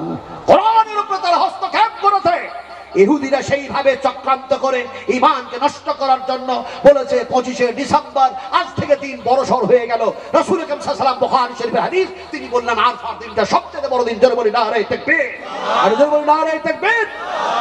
এখন হযরত ওমর রাদিয়াল্লাহু তাআলা আনহু তিনি বললেন, ইহুদিরা শোনো, আজকে যদি আমি নামাজটা এই মসজিদের মধ্যে পড়ে নিই, তাহলে পরে আগামী দিনে তোমরা বলবে কি হযরত ওমর ক্ষমতায় ছিল, পাওয়ারফুল মানুষ ছিল, আমিরুল মুমিনিন ছিল, খলিফাতুল মুসলিমিন ছিল, জোর করে এই মসজিদে নামাজ পড়ে নিয়েছে, এই ইলজাম তোহমত বহতান লাগিয়ে দেবে, আর কিয়ামত পর্যন্ত এই ফিতনা কায়েম থেকে যাবে। যাতে করে এই ফিতনা কায়েম না থাকে এর জন্য আমি বলে দিলাম, ইহুদি তোদের নেতৃত্বে তোদের এই জায়গায় আমি নামাজ পড়ব না। সুবহানাল্লাহ। প্রিন্সিপাল বললেন কোন মন্দিরে সালাত আদায় করা জায়েজ না, অতএব মন্দিরে নামাজ পড়া তার ভুল হয়েছে, বরং তাকে আবার নামাজ পুনরায় পড়তে হবে, এটাই তার জন্য ফতোয়া এসেছে। আমার ভাইরা সোনার টুরা আলোচনা করতেছিলাম আপনাদের সামনে বিশ্বনবী মুহাম্মদ রাসূলুল্লাহ সাল্লাল্লাহু আলাইহি ওয়াসাল্লাম এর ব্যাপারে যে বিরুদ্ধে যে আইন পাস হয়েছে সেটা হলো 3টা আইন। এখন আবুল হাকাম সে বলল তাহলে আপনি বলুন কি করতে হবে। সভাপতি বলল একটা আইন পাস করে দাও, সে আইনটা হচ্ছে কি, এমনি করে তারাকে হত্যা করে দাও, কাজ শেষ হয়ে যাবে। হত্যা করে দাও, কাজ শেষ হয়ে যাবে। আগামী দিন সূর্য উদয় হবে না, উদয় হবে কিন্তু তার আগে কলমার দাওয়াত দেওয়া বন্ধ হয়ে যাবে, দিনের দাওয়াত দেওয়া বন্ধ হয়ে যাবে। তারা 3 জনই পাওয়ারফুল নেতা, ওরা বলল তোমার আইনটাকে আমরা বাস্তবায়ন করব, এটা পাস করে নিলাম। কিন্তু আল্লাহ ছাড়া কেউ জানে না, এই কথাগুলি কেউ শুনে নাই। সবচেয়ে যিনি ভালো শুনেছেন তার নাম কি? কথা যদি না বলেন উল্টো কথা বলবো আবার, একটু জোরে বলুন যে ভালো শুনলেন তার নাম কি? এখন আপনারা শুনছেন, আমি নাজমে আলাম যেন বলছি, এই বলার মধ্যে আর শোনার মধ্যে যিনি ভালো সাক্ষী আছেন তার নাম কি? আল্লাহ পাক বলছেন শোনো, কুল কাফা বিল্লাহি শাহিদান বাইনি ওয়া বাইনাকুম ইন্নাহু কানা বিইবাদিহি খাবীরাম বাসীরা। আল্লাহ রাব্বুল আলামিন বলেন কুল, বলে দাও, কাফা যথেষ্ট, বিল্লাহ আমি আল্লাহ, শাহিদান সাক্ষীর ব্যাপারে, বাইনি ওয়া বাইনাকুম তোমাদের মধ্যে আমি নবী যা আলোচনা করছি উভয় পক্ষের মধ্যে সবচেয়ে যিনি ভালো সাক্ষী থাকলেন তার নাম হলো আল্লাহ। তার নাম কি? আরো জোরে বলেন তার নাম কি? ইন্নাহু কানা বিইবাদিহি খাবীরাম বাসীরা। আমি তরজমাও করব না, এর তাফসীরও করব না, অনেক লম্বা ঘটনা আছে, আলোচনা করতেছিলাম। এখন যিনি শুনলেন, শোনার পরে সেই আল্লাহ হযরতে জিবরিলকে পাঠালেন, বলে আমার নবীকে একটু জানায়া দাও তাদের বিরুদ্ধে 3টা আইন পাস হয়ে গেছে। 3টা আইন পাস হয়েছে। এখন হযরতে জিবরিল আসলেন, এসেই বললেন নবীজি বাঁচার একটা উপায় আল্লাহ পাক বলে দিয়েছেন, যে আইনগুলি তৈরি হয়েছে মারাত্মক আইন তৈরি করেছে এই পাওয়ারফুল নেতারা। ফলে তুমি যদি বাঁচতে চাও, তোমার উম্মতিরা যদি বাঁচতে চায়, তাহলে পরে যেন বাঁচার কথা আল্লাহ পাক বলে দিয়েছেন, নিরাপত্তার কথা আল্লাহ বলে দিয়েছেন। আর তারা 3টা আইন কি কি তৈরি করেছে নবীজি আমি শোনায়া দিই, শুনুন আপনি, আর আপনার উম্মতদেরকে শোনায়া দিবেন। এমন সময় যেন জিবরিল পড়তে শুরু করলেন, ইয়া আইয়ুহাল্লাযীনা আমানু ইন তাত্তাকুল্লাহ ইয়াজআল লাকুম ফুরকানান ওয়া ইউকাফির আনকুম সাইয়্যাতিকুম ওয়া ইয়াগফির লাকুম ওয়াল্লাহু যুল ফাজলিল আযীম। ওয়া ইয ইয়ামকুরু বিকাল্লাযীনা কাফারু লিইউসবিতুকা আও ইয়াকতুলুকা আও ইয়াখরিজুকা ওয়া ইয়ামকুরুনা ওয়া ইয়ামকুরুল্লাহু ওয়াল্লাহু খায়রুল মাকিরিন। সুবহানাল্লাহ বলেন। আল্লাহ পাক এখানে 3টা আইন, সিএএ, এনআরসি, এমপিআর কথা বলছেন, আর কি করে তোমরা বাঁচবে তার নিরাপত্তার আল্লাহ পাক কথা বলছেন। আল্লাহ পাক বলছেন ইয়া আইয়ুহাল্লাযীনা আমানু, ও বিশ্বাস্ত বান্দা বান্দীরা শোনো, আমি আল্লাহ বলতেছি, ইন তাত্তাকুল্লাহ, তোমরা এই সময় আমি আল্লাহকে ভয় করো। আমরা ভয় করব কাকে? আর ভয় করবেন কাকে? এ সময় ভয় করতে হবে, এই মোমেন্টে সবচেয়ে যাকে ভয় করবেন তাকে, তার নাম কি? আর তার নাম ইন তাত্তাকুল্লাহ। আল্লাহ পাক বলছেন তোমরা যদি ভয় করো, ইয়াজআল লাকুম ফুরকানা, আমি তোমাদেরকে একটা নিরাপত্তার ফয়সালা দেব। জোরে বলুন সুবহানাল্লাহ। ইয়াজআল লাকুম ফুরকানা ওয়া ইউকাফির আনকুম সাইয়্যাতিকুম, শুধু নিরাপত্তার ফয়সালা দেব না, বরং আমি আল্লাহ রাব্বুল আলামিন তোমাদেরকে গুনাহ থেকে যেন দূরে রাখবো, আর যেন তোমরা যা গুনাহ করেছো তা আমি মাফ করে দেব। এবার কাফের বেঈমানরা তিনটা আইন তৈরি কি করেছেন আল্লাহ পাক যেন শোনাচ্ছেন।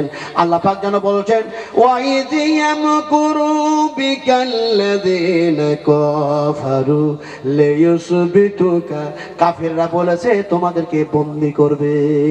ক্যাপ ক্যাপ তৈরি করছেন আসামে, ক্যাপ বন্দী করবে। এখন দেখা যায় এমনি করে লিয়ুসবিতুকা, তোমাদেরকে বন্দী করা হবে, আও ইয়াকতুলুকা, তোমাদেরকে হত্যা করা হবে, আও ইয়াখরুজুকা, এমনি করে তোমাদেরকে নাগরিকত্ব ব্যাপার নিয়ে বিতাড়িত করা হবে। তিনটা আইন পাশ হয়ে গিয়েছে।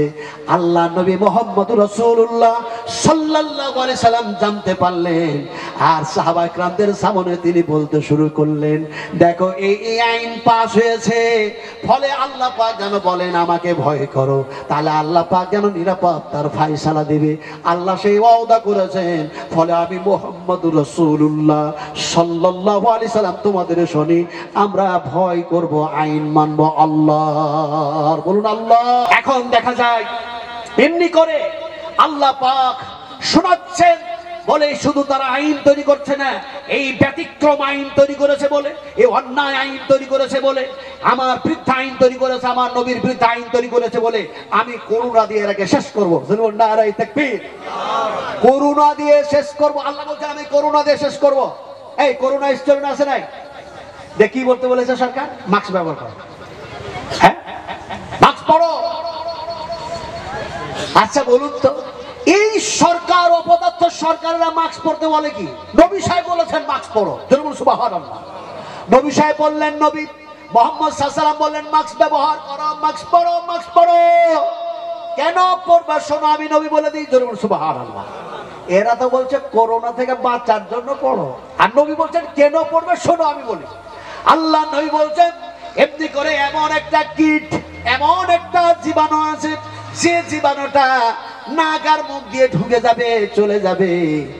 এমনি করে দেখা যায়, সেটা চোখ দিয়ে দেখা যায় না, কোনো যন্ত্র দিয়ে যেন আটকানো যায় না, কাপড় দিয়েও সেটা যেন বন্ধ করা যায় না, কোনো কিছু দিয়ে আটকানো সম্ভবপর নয়।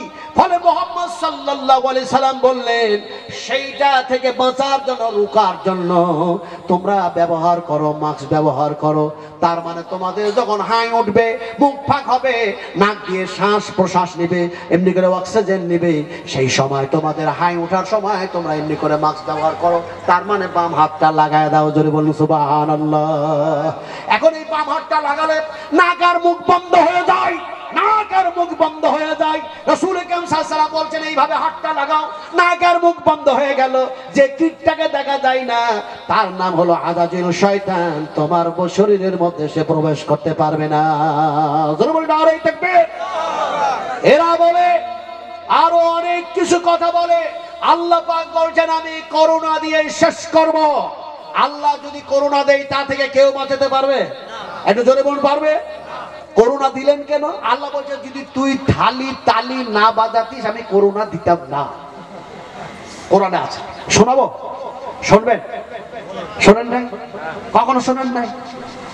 বিশ্ব নবীকে আল্লাহ পাক জানাচ্ছেন, ও নবী এই মানুষগুলি যারা এই ধরনের কথা বলছে, এরা কি মসজিদের মুতাওয়াল্লি, এরা কি মুত্তাকিন, এরা কি পরহেজগার, এরা কি দিনদার, এরা কি আল্লাহওয়ালা, এরা কি আল্লাহ ভীরু, এরা কি এক আল্লাহর প্রতি ঈমান রাখে যে এরা এই ধরনের কথাগুলি বলতেছে?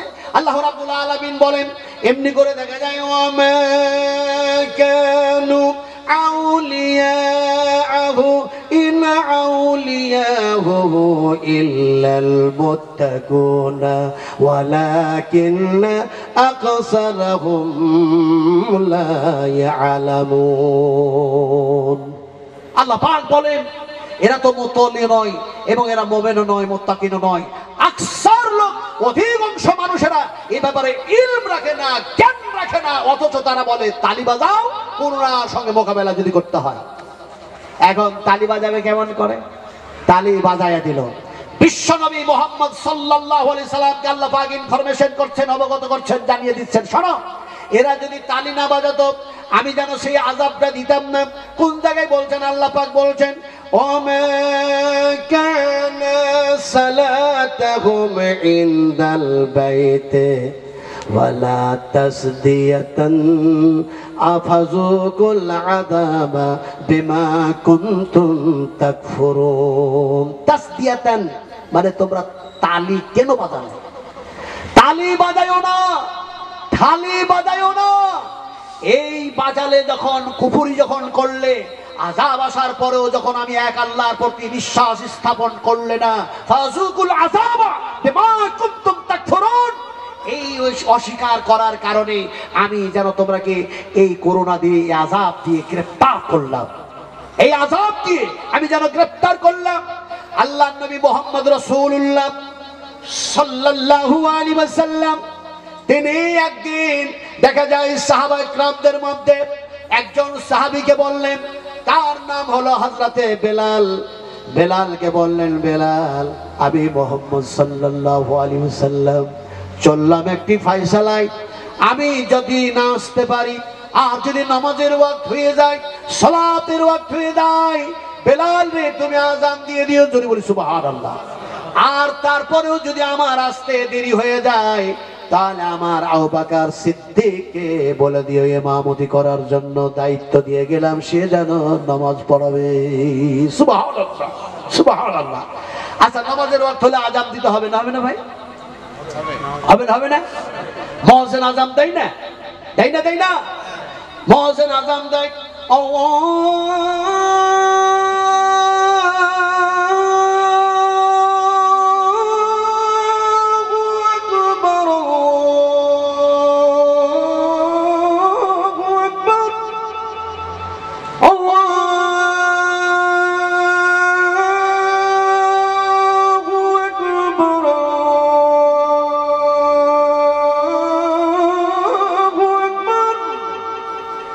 أشهد أن لا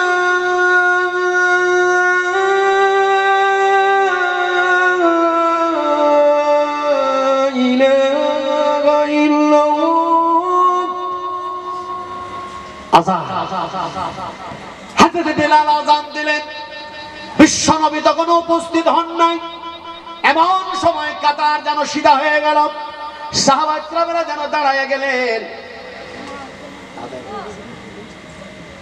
সাহাবায়ে কেরামরা দাঁড়ায় গেলেন, কাতারে কাতারে দাঁড়ায় গেলেন। এমন সময় যেন হযরত আবু বকরকে ইমামতি করার জন্য নবী যেন এমনি করে দায়িত্ব দিয়ে গিয়েছেন। বেলাল বললেন, ইয়া আবু বকর আপনি ইমামতি করুন, বিশ্ব নবী মুহাম্মদুর রাসূলুল্লাহ সাল্লাল্লাহু আলাইহি ওয়াসাল্লাম এখনো আসেন নাই। নবী যেন দাঁড়ায় গেলেন, এমনি করে যেন বিচারের হস যেন ফাইসালায় গিয়ে দাঁড়ায় গেছেন। বলে আযান হয়ে গেছে, নামাজ হয়ে গেছে, নামাজ পড়তে হবে, মসজিদে যাওয়া লাগবে। এমন সময় তিনি আসতেছেন, এদিকে হযরত আবু বকর সিদ্দিক মুসাল্লায় দাঁড়ায় নামাজ শুরু করেছেন। বিশ্বনবী মুহাম্মদুর রাসূলুল্লাহ সাল্লাল্লাহু আলাইহি সাল্লাম যেমনি মসজিদের মধ্যে প্রবেশ করেছেন, রাসূলের সুন্দর সুগন্ধ যেন শরীরের সেন্ট সাহাবায়ে কেরামদের নাকে ধরা পড়েছে। আর সাহাবায়ে কেরামরা এমন সময় তালি বাজাতে শুরু করেছে, হাতের তালি জোরে জোরে বাজাতে শুরু করেছে। এমন সময় হযরত আবু বকর যেন মুসাল্লা থেকে সরে গেলেন, ইমামতির জায়গা থেকে সরে গেলেন। নবী যেন এগিয়ে গেলেন, নামাজ কমপ্লিট করলেন। সালাম ফেরার পর আল্লাহ নবী বললেন, কেন তোমরা তালি বাজালে? কেন তালি বাজালে? তালি বাজায়ও না, তালি বাজায়ও না, তালি বাজায়ও না।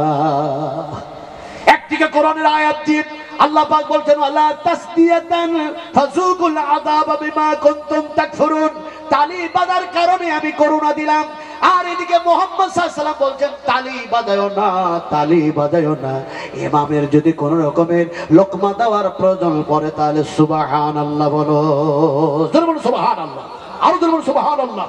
বিশ্বনবী এর পরে বললেন, ও আবু বকর সিদ্দিক তোমায় কেন সরে গেলে? তুমি কেন সেখান থেকে পিছপা হয়ে গেলে?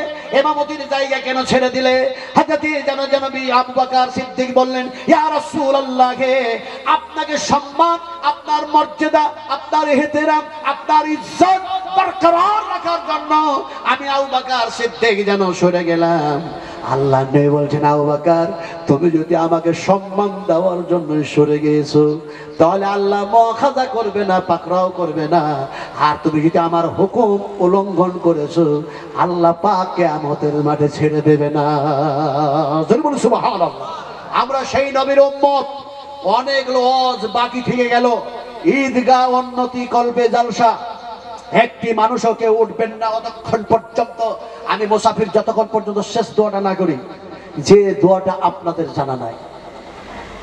একটা কথা বলবো, বলুন তো জাহান্নামের মধ্যে শুধু আগুন আছে, আযাব আছে, না ফিতনাও আছে? আছে না নাই? এই ফিতনা আছে না নাই? আছে। আচ্ছা, কবরের মধ্যে শুধু সাজা আছে না ফিতনাও আছে? আছে না নাই? দেখেছেন? দেখেন নাই।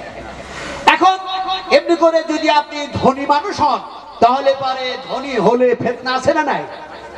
একটা প্রবাদ বাক্য আছে, অভাবে স্বভাব নষ্ট। আর রাসূলুল্লাহ হাদিসে বললেন, হাত যেটা পাতে এই হাতটা নিচুকার হাতটা ভালো নয়, নিচুকার হাতের চেয়ে ওপর হাতটা ভালো। জোরে বলুন সুবহানাল্লাহ। এখন যদি আপনি গরিব হন, দরিদ্র হন, তারপরে ফিতনা আছে না নাই? আছে না নাই? তাহলে দরিদ্র হলেও ফিতনা আছে, মালদার হলেও ফিতনা আছে, কবরে সাজাও আছে, ফিতনাও আছে, জাহান্নামের মধ্যে আগুন আছে, সাজা আছে, ফিতনাও আছে। পারবেন কি করে সেই দোয়াটা কি জানি না। ওই দোয়াটা শোনাবো আর শেষ দোয়া করবো ইনশাআল্লাহ। তারপরে আমরা উঠবো, বলি মোনাজাত করবো ইনশাআল্লাহ। বলুন বলুন ইনশাআল্লাহ। ওয়াজ ইনকমপ্লিট, অসমাপ্ত, অসম্পূর্ণ বক্তব্য রেখে আপনাদের সামনে যাচ্ছি আসল কথায়। যে কথাটা বলতে চাইছিলাম, ঈদগাহ। আলহামদুলিল্লাহ, তেঘরির মানুষ জিন্দাবাদ, তেঘরির ছেলে মেয়েরা জিন্দাবাদ, তেঘরির আমার মা বোনেরা, ভাই আব্বাজিরা জিন্দাবাদ। মারহাবা মারহাবা। এক সময় আমি দেখেছিলাম টিনের যে মসজিদ, সেই মসজিদ আজকে 2 তালা হয়ে গেছে, 3 তালা হয়ে গেছে। জুরবুল আলহামদুলিল্লাহ। আর একটু আলহামদুলিল্লাহ পড়তে পারলেন না? লকডাউনের সময় মন্দির ভেঙে দিল, আর এই দিকে দেখা যায় মন্দির গড়াবার জন্য বিশ্বঘাতক নির্লজ্জ, যার লজ্জা নাই, দেখা যায় সেই মানুষটা মিটিংয়ে চাঁদা চাইছে, ভিক চাইছে, লজ্জাও করে না।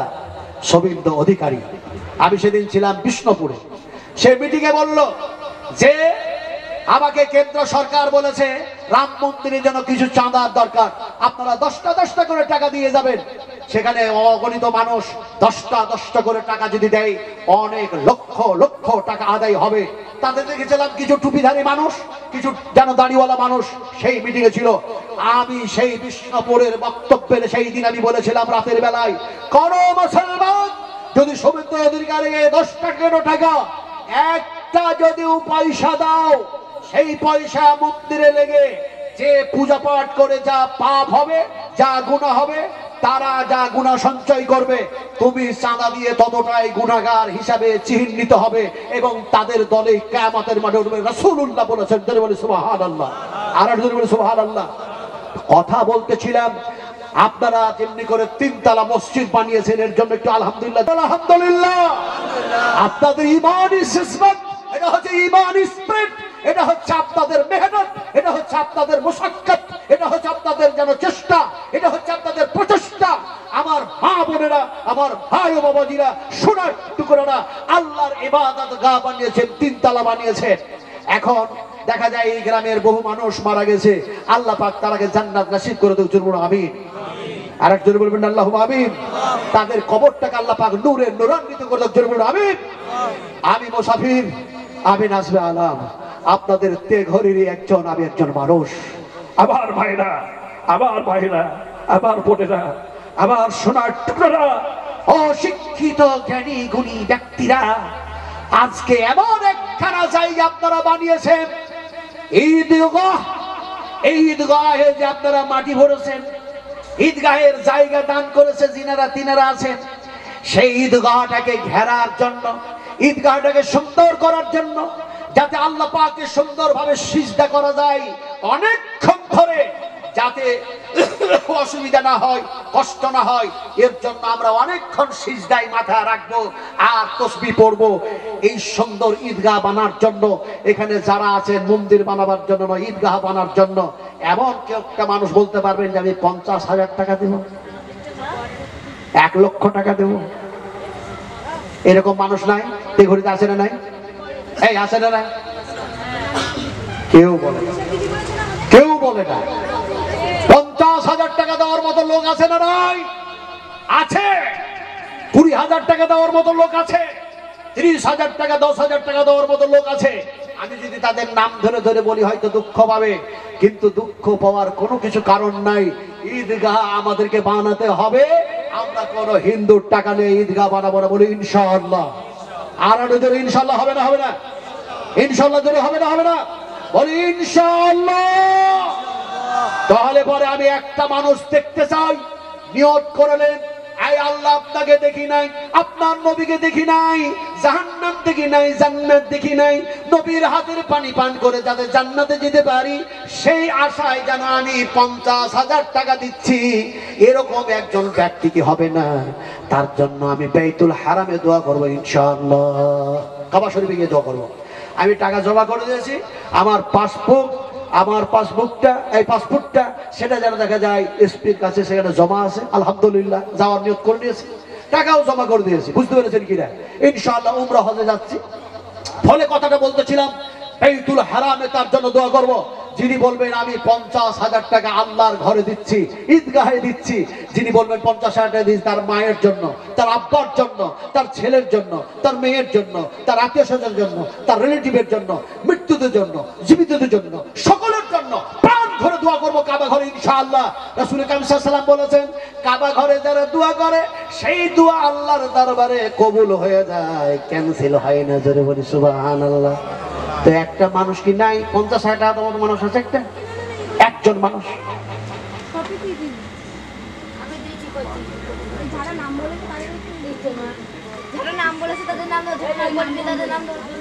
একজন মহিলা, তিনি যেন দেখা যায় 2500, আর এইটা কত? 5 টাকা 15 টাকা, 2515 টাকা দিয়েছে। কথা বুঝলেন কিনা? মা মারা গেছে, মা মারা গেছে। চিন্তা করুন, আম্মাজান মারা গেছে, মায়ের ব্যথা সেই বুঝবে। মা কারে বলে? হযরতে নবী করিম সাল্লাল্লাহু আলাইহি ওয়াসাল্লাম তিনি কান্না করছেন, জিজ্ঞাসা করছেন, হে রাসূল আপনি কাঁদছেন কেন সিজদায় পড়ে? বলে আমার মা আর আব্বা বলে মনে পড়ে গেছে। আল্লাহ পাক তার সব দোয়া ক্যান্সেল করতে করতে যে দোয়া কবুল করলেন, সে সময় এটাও বললেন, নবীজি তাদের জন্য তুমি মাগফিরাত কামনা দোয়া করতে পারো না, তবে তাদের জিয়ারত করার জন্য তোমার অনুমতি দিয়ে দিলাম। তুমি বলি সুবহানাল্লাহ। সেই পাকিজা বলে একজন মহিলা, আমার সোনার টুকরা, মা বলে ভুলে যায় নাই। আপনার এমনি করে 2515 টাকা সে যেন দিয়ে পাঠিয়েছে। আমি তার জন্য দোয়া করি, আয় আল্লাহ তার আম্মা জানকে আপনি এমনি করে জান্নাতের এক টুকরার মধ্যে জায়গা দিয়ে দেন, আর তার কবরটাকে প্রশস্ত করে দিয়ে আল্লাহ তুমি জান্নাতের বিছানা বিছায়া দেন, জান্নাতে হাওয়া বয়ে দেন। জরুর আমিন। আমি তো আরো করব, তবে 50,000 টাকা দেওয়ার মতো ব্যক্তি নেই। 50,000 টাকা হলো না, আপনারা 5টা মানুষ 20,000 টাকা করে দিতে পারবেন। 20,000 টাকা করে। দেখুন, আমি সেদিন একটা মাদ্রাসায় ছিলাম, তো দেখা গেল সেই ক্যালেন্ডার আপনাদের গ্রামে এসছে, আমাকে দেখাচ্ছিল এক ভদ্রলোক, আপনার মাদ্রাসায় হাক্কানিয়া, সুজাপুর, মালদা। সে আমি ক্যালেন্ডার দিলাম। আর কিছুদিন আগেই আমি সেখানে বক্তব্য রেখেছিলাম, আলহামদুলিল্লাহ। কারি রিয়াসতুল্লাহ বলে একজন আদায়কারী ছিল, তো আমাকে নিয়ে গেল রাত্রি 12টার সময় সেখানকার প্রধান বক্তা। কি করব, তো আলোচনা করতে করতে আলহামদুলিল্লাহ 2টা বেজে গেল। সেখানে কালেকশন হতে হতে হতে হতে হতে 5 লক্ষ টাকা ছাড়িয়ে গেল। জোরে বলুন আলহামদুলিল্লাহ। সেই দিন জুরুলিয়া বলে মাদ্রাসা বেলডাঙ্গায় কালেকশন হয়েছে। আল্লাহ, কি মানুষ! লকডাউন বুঝেই গেল না, মানুষ টাকা দান করেছে বলে। যে মাদ্রাসাকে আসামের মুখ্যমন্ত্রী বন্ধ করলো, বলে রামায়ণ মহাভারত পড়াতে গিয়ে টাকা খরচ হয় না, খামাখা হয় মাদ্রাসাগুলিতে হাবিজাবি পড়াতে গিয়ে টাকা কেন খরচ হবে, মাদ্রাসা বন্ধ করে দাও। এই আসামের মুখ্যমন্ত্রীর এই কথা শোনার পরে মুর্শিদাবাদ, বেলডাঙ্গা, জুরুলিয়া যেন গ্রামের মানুষেরা এমন এক ঝুঁকি নিল।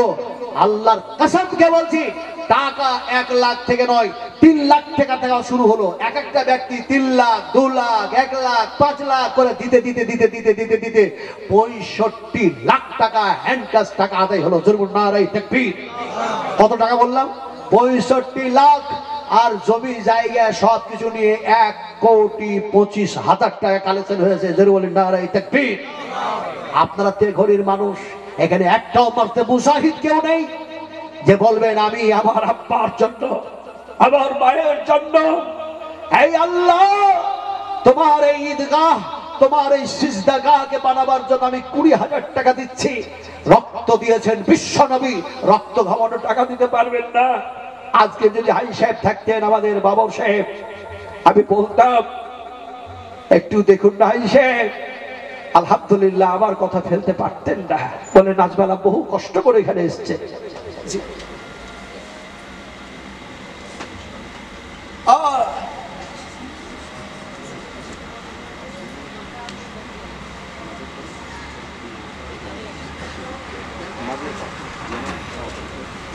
আচ্ছা আলহামদুলিল্লাহ, আলহামদুলিল্লাহ, আর যদি বলে আলহামদুলিল্লাহ। আল্লাহ পাক সবারই দান কবুল করে না রে ভাই। আমার মায়ের, আমার বোনেরা, শোনার টুকরা, আল্লাহ পাক যার দ্বারাতে যে খিদমতটা দিবেন আল্লাহ পাক তার জন্য নির্দিষ্ট তাকে করে রেখেছেন। সবাকে দিয়ে সবকিছু হয় না। আল্লাহ পাক দেখা যায় আব্দুল্লাহ সালাম বিন হাতিবের দান কবুল করেন নাই, কিন্তু হযরত আবু বকর, হযরত ওমর, হযরত উসমান গনি তাদের দান কবুল করে নিয়েছেন। ধরে বলুন সুবহানাল্লাহ। আমার সোনার টুকরা যখন ছাত্র ছিল, স্টুডেন্ট ছিল, সেই সময় আমি যখন এখানে এসেছি তখন বলতো আনিস যে মৌলানা একটু দোয়া করো আমাদের জন্য, আমরা যাতে যোগ্য আলেম হতে পারি, আল্লাহ পাক যাতে এই করে এই করে। আমি তাদের জন্য প্রাণ ভরে দোয়া করতাম, আল্লাহ তুমি এদেরকে দিনের উপরে কায়েম ও দায়েম রাখো। আমার সোনার টুকরা আনসার সাহেব বলছেন, আনিস ভাই বলছেন যে আমি 50,000 টাকা দিয়ে দিলাম। নারায়ে তাকবীর। আর একটু জোরে হবে না? বলি নারায়ে তাকবীর। 50,000 টাকা দাতা বলি মারহাবা। একটু জোরে বলি মারহাবা। আনিস ভাই মারহাবা। আল্লাহ পাক তার আব্বাকে জান্নাত নসিব করে দেন। জোরে বলুন আমিন। আরো জোরে বলুন আমিন। মাঝের পাড়া থেকে আমার এক সোনার টুকরা, তিনি বলছেন আমি দিচ্ছি, আমরা দিচ্ছি 20,000 টাকা। জোরে বলি নারায়ে তাকবীর। একটু জোরে বলি নারায়ে তাকবীর।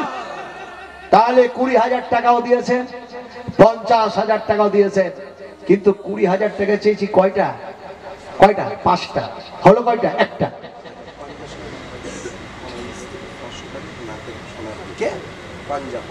পাঞ্জাব যেন মারা গেছে, ওনার স্ত্রী নাকের সোনা, নাকের জিনিস খুলে দান করে দিয়েছে। সুবহানাল্লাহ বলেন। আর 500 টাকা নগদে দিয়েছেন। এমন এক মহিলা, আল্লাহ এমনি করে দেখা যায় বিশ্ব নবীকে মা খোদাইজা সাহায্য করেছিলেন, এমনি করে দেখা যায় হাফসা, আয়েশা, এমনি করে ফাতেমা, এমনি করে আর সব নারীরা, এই আল্লাহ তারা নাই, কিন্তু সেই নবীর উম্মত উম্মতিরা আছে। এমন এক মহিলা স্বামীর জন্য নাকের জিনিস খুলে আর যেন রক্ত ঘামানো টাকা 500 টাকা তোমার ঘরে দান করে দিল, তুমি কবুল করে নাও। আর স্বামীর কবরটাকে ওসাদা করে দাও। আল্লাহুম্মা গফির লাহু ওয়া আফিহি ওয়া আফু আনহু ওয়া করিম নুজুলাহু ওয়াসমাদ খালাহু ওয়াগসিলহু বিল মাই ওয়াস-সালজি ওয়াল বারদি ওয়া নাক্কি মিনাল খাতায়া কামা নাকাসামুল আবিয়াযু মিন আদ-দানাসা আবদিলহু দারান খায়রান মিন দারি ওয়া লান খায়রান মিন আহলিহি ওয়া zawjan খায়রান মিন zawjihi ওয়া আদখিলহুল জান্নাহ ওয়া আযিহি মিন আযাবিল কবরি ওয়া আউযু বিকা মিন আযাবিন নার। আল্লাহুম্মা আমিন। ভাই কথা বলতেছিলাম, দেখুন একজন হয়েছে আর 4টা মানুষ 20,000 টাকার দাতা যদি হয়ে যান, কিছু হক আদায়, হক চাহে না হক, একটি হক আদায় হয়ে যাবে। সেটা হচ্ছে এমনি করে দেন হয়ে যায় 24 ঘন্টায় যেন 5টা ওয়াক্ত আছে নামাজের, আছে না নাই? 5টা ওয়াক্ত আছে। আর এমনি করে ইসলামের 5টা স্তম্ভ আছে। তাহলে একটা স্তম্ভ দেখা যায় এমনি করে যেন 20,000 টাকার দাতা হয়ে গিয়েছে। আর 4টা মানুষ এমন কেউ আছেন যে বলবেন আমি 20,000 টাকা দিয়ে দেবো, আল্লাহ আমি তো মরে গেলে আমার যেন জামা কাপড়, আমার সমস্ত সবকিছু পচে যাবে, সরে যাবে, গলে যাবে, ছিঁড়ে যাবে, কিছুই থাকবে না। আর আমাকে যেন মাটির মানুষ, কবরে গিয়ে শুতে হবে, ফলে কবরের জায়গাটা আলামে বারজাখটা যাতে আবার করে সোনার জান্নাতের টুকরা হয়ে যায়, এর জন্য আল্লাহ তোমার ঈদগাহে যেন আমি 20,000 টাকা দিচ্ছি। একটা মানুষ যদি বলে দেন, বিশ্বনবী বলেছেন ওয়াদা করো, নিয়ত করো ভালো কাজে, আল্লাহ পাক নেকি দিয়ে দেবেন, নেকি থেকে মাহরুম করবেন না।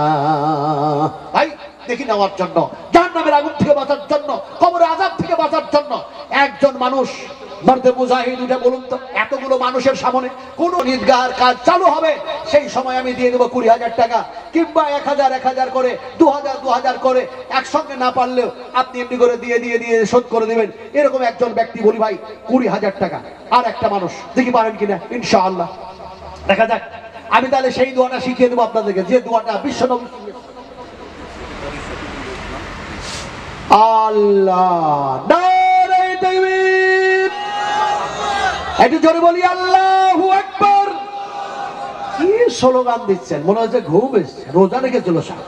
হ্যাঁ, আমি এত শত শত শত শত শত কিলোমিটার রাস্তায় জার্নি করে আসলাম, তারপরে এত চিৎকার করছি। আরে এভরিডে জালসা, প্রত্যেকদিনের জন্য জালসা, একটা রাতও বাদ নাই, এত জোরে কথা বলছি, তারপরেও আলহামদুলিল্লাহ কোনো অসুবিধা নাই। আমি সকাল পর্যন্ত চিৎকার করতে পারি ইনশাআল্লাহ, তারপরে কোনো অসুবিধা হবে না। কথা বুঝলেন কি না? তো আপনারা একটু জোর গলা একটু আওয়াজ লাগাতে পারেন না, যাতে করে আল্লাহু আকবারের ধ্বনি নবান্ন পর্যন্ত পৌঁছে যায়। জোরে বলে আল্লাহু আকবার, আল্লাহু আকবার। মসজিদের সেক্রেটারি শফিকুল ভাই বলি মারহাবা, আরে জোরে বলি মারহাবা। তিনি 20,000 টাকার দাতা বলি মারহাবা। 20,000 টাকা দিয়ে দিলেন আমাদের মসজিদ সেক্রেটারি শফিকুল ভাই। আল্লাহ পাক তুমি তার হায়াতকে বাড়ায় দাও। আয় আল্লাহ তাকে দিনের উপরে কায়েম রাখো, দিনের উপরে কিমনি করে টিকায় রাখো, ইসলামের খাদেম বানায় নাও, ইসলামের মুজাহিদ বানায় নাও, এমনি করে পাক্কা সচ্চা 5 ওয়াক্তের নামাজি বানায় দাও। মসজিদ কমিটি, মাদ্রাসা কমিটি, জালসা কমিটিকে আল্লাহ পাক তুমি হেদায়েতের পথের পথিক বানা দিয়ে তারাকে জান্নাতি বানায় দাও। জোরে বলুন আমিন, জোরে বলুন আমিন। এই কথা বলতেছিলাম আপনাদেরকে যে ইনশাআল্লাহ এমনি করে 2 জন হয়েছে, আর 3 জন মানুষ। দেখুন 3টা মানুষ একদিন আল্লাহর নবী, হাদিসটা শুনুন, আর 3টা মানুষ দেওয়ার জন্য প্রস্তুতি নেন 20,000 টাকা করে। বেনামিতে আর একটা দেখুন, আমি জানি তেঘরিতে যে সমস্ত আমার মায়েরা আছে, আমার বোনেরা আছে, আমার সোনার টুকরা আছেন, এই সমস্ত মহিলারাকে আল্লাহ তুমি কবুল করে নাও। আপনাদের হিংসা হচ্ছে নাকি? দোয়া করছি তো, তা আমিন বলছেন না যে? আল্লাহ তুমি মা বোনদেরকে কবুল করেন। জোরে বলুন আমিন, আরো জোরে বলুন আমিন। আপনারা টাকা দিতে পারেন, কিন্তু মেয়েরা নাক থেকে বারবার সোনার জিনিস খুলে খুলে দিয়ে দিচ্ছে। রাতের বেলা যদি কোনো চোর বলতো সোনার জিনিসটা খুলে দাও, ছুটে পালাতো, কিংবা বলতো আমি দেব না। কিন্তু নবী চেয়েছেন, আল্লাহ চেয়েছেন, এমন সময় দেখা যায় সে নাক থেকে খুলে দিয়ে দিল। রাতের বেলায় স্বামী যদি জিজ্ঞেস করে তোমার নাক দেখতে ভালো লাগছিল, কি সুন্দর লাগছিল, জিনিসটা কোথায় গেল? কথা বুঝুন কি? সে বলবে তুমি আমার স্বামী, আমি তোমার স্ত্রী, আমার নাকে যেন সোনার জিনিসটা ছিল, এটা দেখতে ভালো লাগতেছিল, কিন্তু যেটা সবচেয়ে বেশি ভালো লাগবে তার নাম হলো ঈদগাহ, সেই জায়গায় আমি লাগিয়ে দিয়েছি। যেন বলি সুবহানাল্লাহ, আরো বলি সুবহানাল্লাহ। ফলে আমার মা বোনদের জন্য দোয়া করছে, আল্লাহ তুমি মা ফাতেমার সঙ্গে, মা আয়েশার সঙ্গে, মা হাফসার সঙ্গে এরাকে জান্নাত নসিব করে দাও। জোরে বলো আমিন, একটু জোরে বলো আমিন। তো কথা বলছিলাম যে আর 3টা মানুষ 20,000 টাকার দাতা। আপনারা হাদিসটা শুনুন আর প্রস্তুতি নেন যে কে পারেন 20,000 টাকা দিতে। আল্লাহর হাবিব একদিন বিশ্বনবী মুহাম্মদ সাল্লাল্লাহু আলাইহি ওয়াসাল্লাম বলছেন, এই ওমর তুমি কাঁদছো কেন? তোমার কান্না করার কারণ কি? হযরত ওমর বলছেন, ইয়া রাসূলুল্লাহ, আমি এই জন্যই কাঁদতেছি যে এমনি করে দেখা যায় আল্লাহ পাক কিয়ামতের মাঠে যদি বলে ওমর তোর সব পাপগুলো ক্ষমা করে দিয়েছি, তোর সব গুনাহগুলো আমি মিটায় দিয়েছি, কিন্তু একটা যেন দেখা যায় তোর কর্ম ভুল ছিল, সেইটা আমি তোরে ক্ষমা করি নাই। আমি তাই ওমর কাঁদতেছি ওই ভয়ে ভীত হয়ে। নবী বললেন, কোন কর্ম, কিসের ব্যাপারে তুমি কান্না করো? হযরত ওমর বলেন, ইয়া রাসূলুল্লাহ, কিয়ামতের মাঠে যদি প্রশ্ন হয়ে যায় আমার নবীকে ওমর তুই হত্যা করতে কেন গিয়েছিলি, এই পাপটা আমি যেন ক্ষমা করি নাই, এইটাই যদি আল্লাহর পক্ষ থেকে হয়ে যায় কথা, আমি ওমরের সমস্ত আমল বরবাদ হয়ে যাবে, আমি ওমর জাহান্নামে চলে যাব, তার জন্য আমি কাঁদতেছি। বিশ্বনবী হযরত ওমরের হাত ধরলেন, এমন সময় হযরত আবু বকরের হাত ধরলেন, মসজিদে নববিয়ার মধ্যে প্রবেশ করছেন। মসজিদের মুসল্লিরা সাহাবীরা নবীর দিকে ফেল ফেল করে যেন চেয়ে আছেন। এমন সময় আল্লাহ নবী বলছেন, ও সাহাবায়ে কেরামেরা মসজিদে নববিয়ার শোনো, আমরা তিনজন একই সঙ্গে যেমন মসজিদের মধ্যে প্রবেশ করলাম, আমি মুহাম্মদ সাল্লাল্লাহু আলাইহি ওয়াসাল্লাম, ওমর, আবু বকর একই সঙ্গে জান্নাতে যাব। তাদের সঙ্গে জান্নাতে যাওয়ার জন্য একটা মানুষ 20,000 টাকা দাতা হবে না। গরিব হয়ে যাবেন না, ফকির হয়ে যাবেন না, মিসকিন হয়ে যাবেন না, দরিদ্রতা বেড়ে যাবে না। কসম আল্লাহর কসম, আল্লাহ পাকের ওয়াদা আছে, তোমরা যদি আমার পথে খরচা করো আমি তোমাদের সেই সমস্ত নিয়ামতে না যে আমি যেন বরকত দিয়ে দেবো, বৃদ্ধি করে দেবো। জোরে বলুন সুবহানাল্লাহ। ভাই দিন ভুলকে বলছেন আর একটা মানুষ পারেন না, 20,000 টাকার মানুষ আর একটা নাই। নাম ধরে ধরে বলি নাকি? কি নাম ধরে ধরে বলি? আল্লাহর হাবিব এলেন যেই দিন, দেন ভাই দেন। আরে নবী তো এসেছেন, কি করছে ফেরেশতারা দেখো, ফেরেশতারা কি করছে দেখো। আল্লাহর হাবিব এলেন যেই দিন, কাবা ঘরের পাকা বাই, আল্লাহর হাবিব এলেন যেই দিন, কাবা ঘরের পাকা বাই। দরুদ পড়ে ফেরেশতারা সব, কে কে তোরা দেখবি আয়, কে কে তোরা দেখবি আয়। আল্লাহর হাবিব এলেন যেই দিন, ওসর মরু সাহারায়, দরুদ পড়ে ফেরেশতা সব, কে কে তোরা দেখবি আয়। যুগ যুগান্তে যাহার নামে, যুগ যুগান্তে যাহার নামে, দরুদ পড়ে রাত দিনে, দরুদ পড়ে রাত দিনে, মা আমিনার কোলে, মা আমিনার কোলে হাসে রাহমাতাল লিল আলামিন।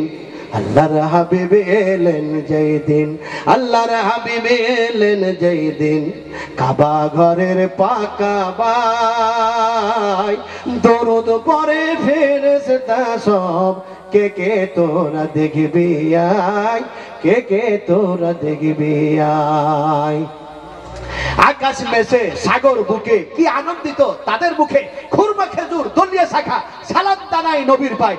আকাশ মেসে সাগর বুকে, আকাশ মেসে সাগর বুকে, কি আনন্দিত তাদের মুখে।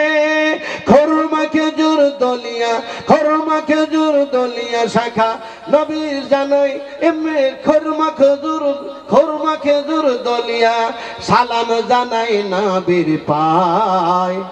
আল্লাহর হাবিব এলেন যেই দিন, ওসার মরুর সাহারায়। সত্য আর গর্জে ওঠে, বন্দিরা সব বাইরে ছোটে, আছাড় খেয়ে কাছাড় খেয়ে বুতেরা সব আজান শোনে পাক্কা ভাই। আল্লাহর হাবিব এলেন যেই দিন, ওসার মরুর সাহারায়। দরুদ পড়ে ফেরেশতা সব, কে কে তোরা দেখবি আয়। সত্য আজ গর্জে উঠে, সত্য আজ গর্জে উঠে, বন্দিরা সব বাইরে ছুটে, কাছাড় খেয়ে আছাড় খেয়ে বুতেরা সব আজান শোনে পাকা বাই। আল্লাহর হাবিব এলেন যেই দিন, ওসার মরুর সাহারায়। দরুদ পড়ে ফেরেশতা সব, কে কে তোরা দেখবি আয়। সেই নবীর মহব্বতে 20,000 টাকা হলো না? ও ভাই 20,000 টাকা হবে না? আর তিনজন মানুষ গান্ধী ভাই চলে গেছে। আচ্ছা মনিকা বিবি 5,000 টাকা, আর আব্দুল সামাদ ভাই 10,000 টাকা আগে ওয়াদা করেছিলেন, আজকে 10,000 দিয়ে 20,000 টাকা। আল্লাহ, আব্দুল সামাদ, আমি জানি উনি আমাকে সঙ্গে করে নিয়ে ওনার ওখানে জালসা করার জন্য নিয়ে গেছেন। আলহামদুলিল্লাহ, সে মানুষটা আজও যেন চোখের সামনে। আল্লাহ পাক ওনার হায়াতকে বাড়ায় দেখ, জরুর আমিন, আরো জরুর আমিন। রাসূল বলছেন, মানুষের ভালো গুণটা আলোচনা করো, খারাপ গুণটা আলোচনা করো না।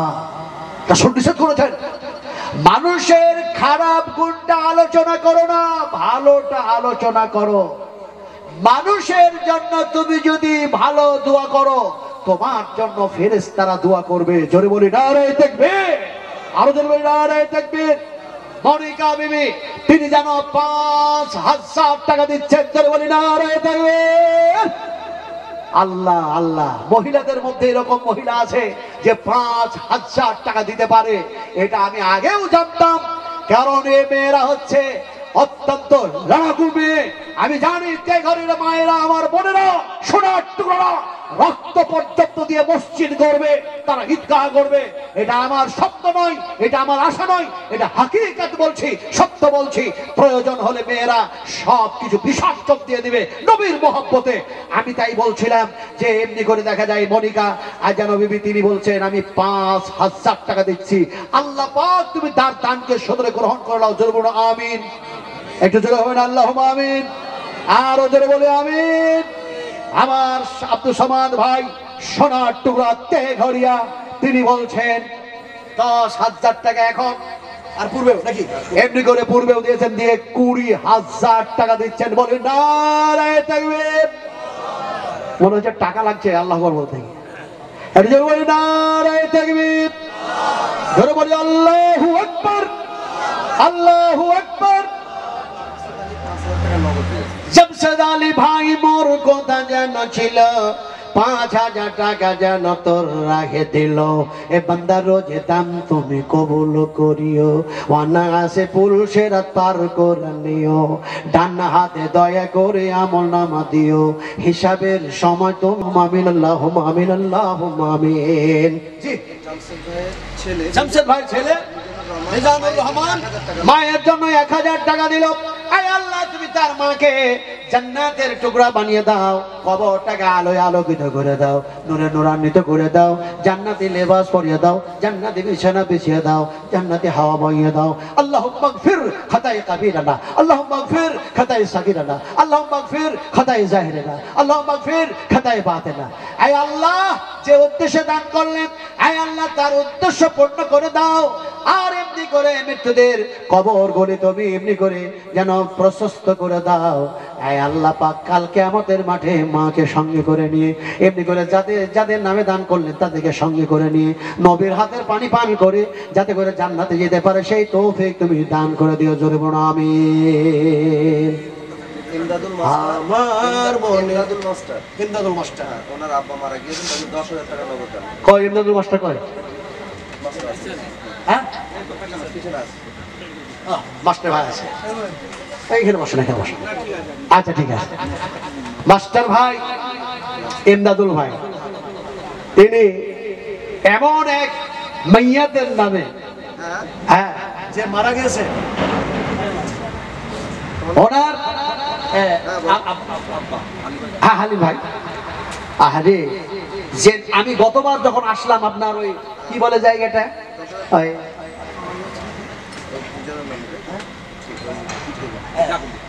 ছোট জাগলিয়াতে আমি যখন আসলাম গতবার, সেই দিন দেখছি হালিম ভাই ঘুরে বেড়াচ্ছেন। যে মসজিদে আসলেন, হালিম ভাই আমাকে বলছেন, লকডাউনের আগে খালি আমাকে হালিম ভাই বলছেন কখন আসলেন। আমি বললাম আপনি এরকম ভাবে মন মরা হয়ে ঘুরে বেড়াচ্ছেন কেন? মনের মধ্যে কিছু আনন্দ আপনার কেমন কেমন লাগছে? বলে আর বলেন না, ভালো লাগে না, ভালো লাগছে না, তবে আল্লাহ পাক যতদিন এভাবে রাখে। আমি বললাম দোয়া করেন, আল্লাহুম্মা ইন্নী আসআলুকাল আফওয়া ওয়াল আফিয়াতা ফিদ দুনিয়া ওয়াল আখিরাত, রব্বানা আতিনা ফিদ দুনিয়া হাসানাতাও ওয়া ফিল আখিরাতি হাসানাতাও ওয়া কিনা আযাবান নার। আমার হাতটাকে জড়িয়ে ধরলো, জড়িয়ে ধরে মনে হচ্ছে ওর চোখ দিয়ে লুই ওর চোখ দিয়ে যেন হচ্ছে পানিগুলো চলে এসছে। আমাকে বলছে মৌলানা আপনার অনেক দিন থেকে বক্তব্য শুনি নাই, আমার এখানে যেন আত্মীয়র বাড়ি এসছি, তাই আজকে আপনার বক্তব্য শুনবো। সেই বক্তব্য তিনি শুনেছেন, পরক্ষণে শুনলাম যে তিনি দুনিয়া থেকে ইহকাল থেকে পরকাল বিদায় নিয়েছেন, গমন করেছেন। তিনার নামে মাস্টার মহাশয় ইবনে আব্দুল সাহেব আব্বাকে সেই আল্লাহ পাকের জান্নাতে আল্লাহ পাক যাতে দেন সেই উদ্দেশ্যে বলছেন আমি 10,000 টাকা দিচ্ছি। খুশি মনে তিনি 10,000 টাকা দিচ্ছেন, কিন্তু জানি না আর কিছু দিতে পারবেন না। 20 হলো না? হ্যাঁ ভাই 20 হলো না? হ্যাঁ মুজিবুর রহমান 2000 টাকা 10,000 আর মায়ের নাকের নারে তাকবীর। কে ঘরের মানুষ, তে ঘরিয়ার মানুষ, বিশ্বাস করুন আমার যে আজকে বক্তৃতা হচ্ছে কালকে দেখবেন বিভিন্ন জায়গায় সারা ভারতবর্ষে ছড়িয়ে পড়েছে। কথা বুঝতে পারছেন কিনা? এর জন্য তাকবীরটা একটু জোরে বলতে হবে। বলি আল্লাহু আকবার, আর জোরে আল্লাহু আকবার। দেখ অমিত শাহ, দেখ ধ্বনি কাদের জোরে হয়, তোদের ধ্বনি যখন হয় তখন মাটির কাছেও যায় না, কিন্তু এ ধ্বনি এ স্লোগানের আওয়াজ আকাশ ভেদ করে আজ পর্যন্ত পৌঁছে যায়। জোরে বলি আল্লাহু আকবার, আরো জোরে বলি আল্লাহু আকবার। নবী বলছেন বেলাল যখন বলে আল্লাহু আকবার তখন বাইতুল মামুর আকাশের উপর থেকে ফেরেশতারা আযানের জবাব দেয়। জোরে বলুন সুবহানাল্লাহ, একটু জোরে বলুন সুবহানাল্লাহ। সেই আওয়াজ একটু জোরে লাগে দেবে, বলি আল্লাহু আকবার। মাস্টার ইমদাদুল ভাই 20,000 টাকার দাতা, বলি মারহাবা, একটু জোরে বলি মারহাবা। তিনি 10,000 টাকা দিয়েছেন, পরে তিনি আরো 10,000 দিয়ে দিবেন বললেন। আমি 20,000 দিচ্ছি, জোরে বলুন আলহামদুলিল্লাহ। 20,000 টাকার দাতা কয়জন হলো? 4 জন না কয়জন? ইমদাদুল ভাই দিলে 3 জন হয়েছে, আর 2 জন, আর 2 জন। আর এমনি করে কে দিল? কত টাকা বললেন? কোন মহিলা? মনিরুল ইসলাম 5,000 টাকা। মনিরুল ইসলাম 5,000 টাকা। শ্বশুর মারা গিয়েছে আর মৃত্যু ভাইয়ের জন্য। মৃত্যু ভাইয়ের জন্য, শ্বশুর আব্বা মারা গেছে তার জন্য 5,000 টাকা দিল। আল্লাহ পাক যাদেরকে উদ্দেশ্য করে দান করলেন আল্লাহ তুমি তার উদ্দেশ্য পূর্ণ করে দিও।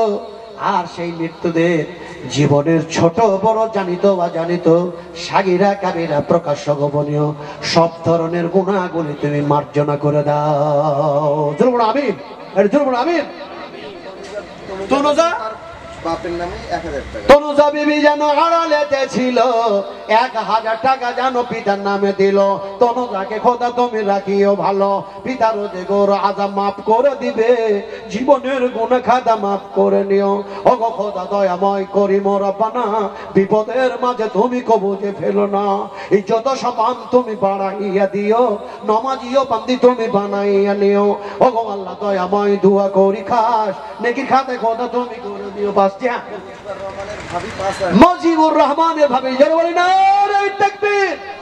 মা বোনদের পক্ষ থেকে 5,000 করে আস্তে আস্তে মুজিবুর রহমানের ভাবি তিনি বলছেন আমি 5,000 টাকা দিয়েছি, বলি নারে তাকবীর। এ ভাবি জানো দেখো ফের আড়ালেতে ছিল, মসজিদের ঈদগাহের প্রতি ফের মায়া হয়ে গেল, তাই বলে 5,000 টাকা যেন মনে ডর করিছে।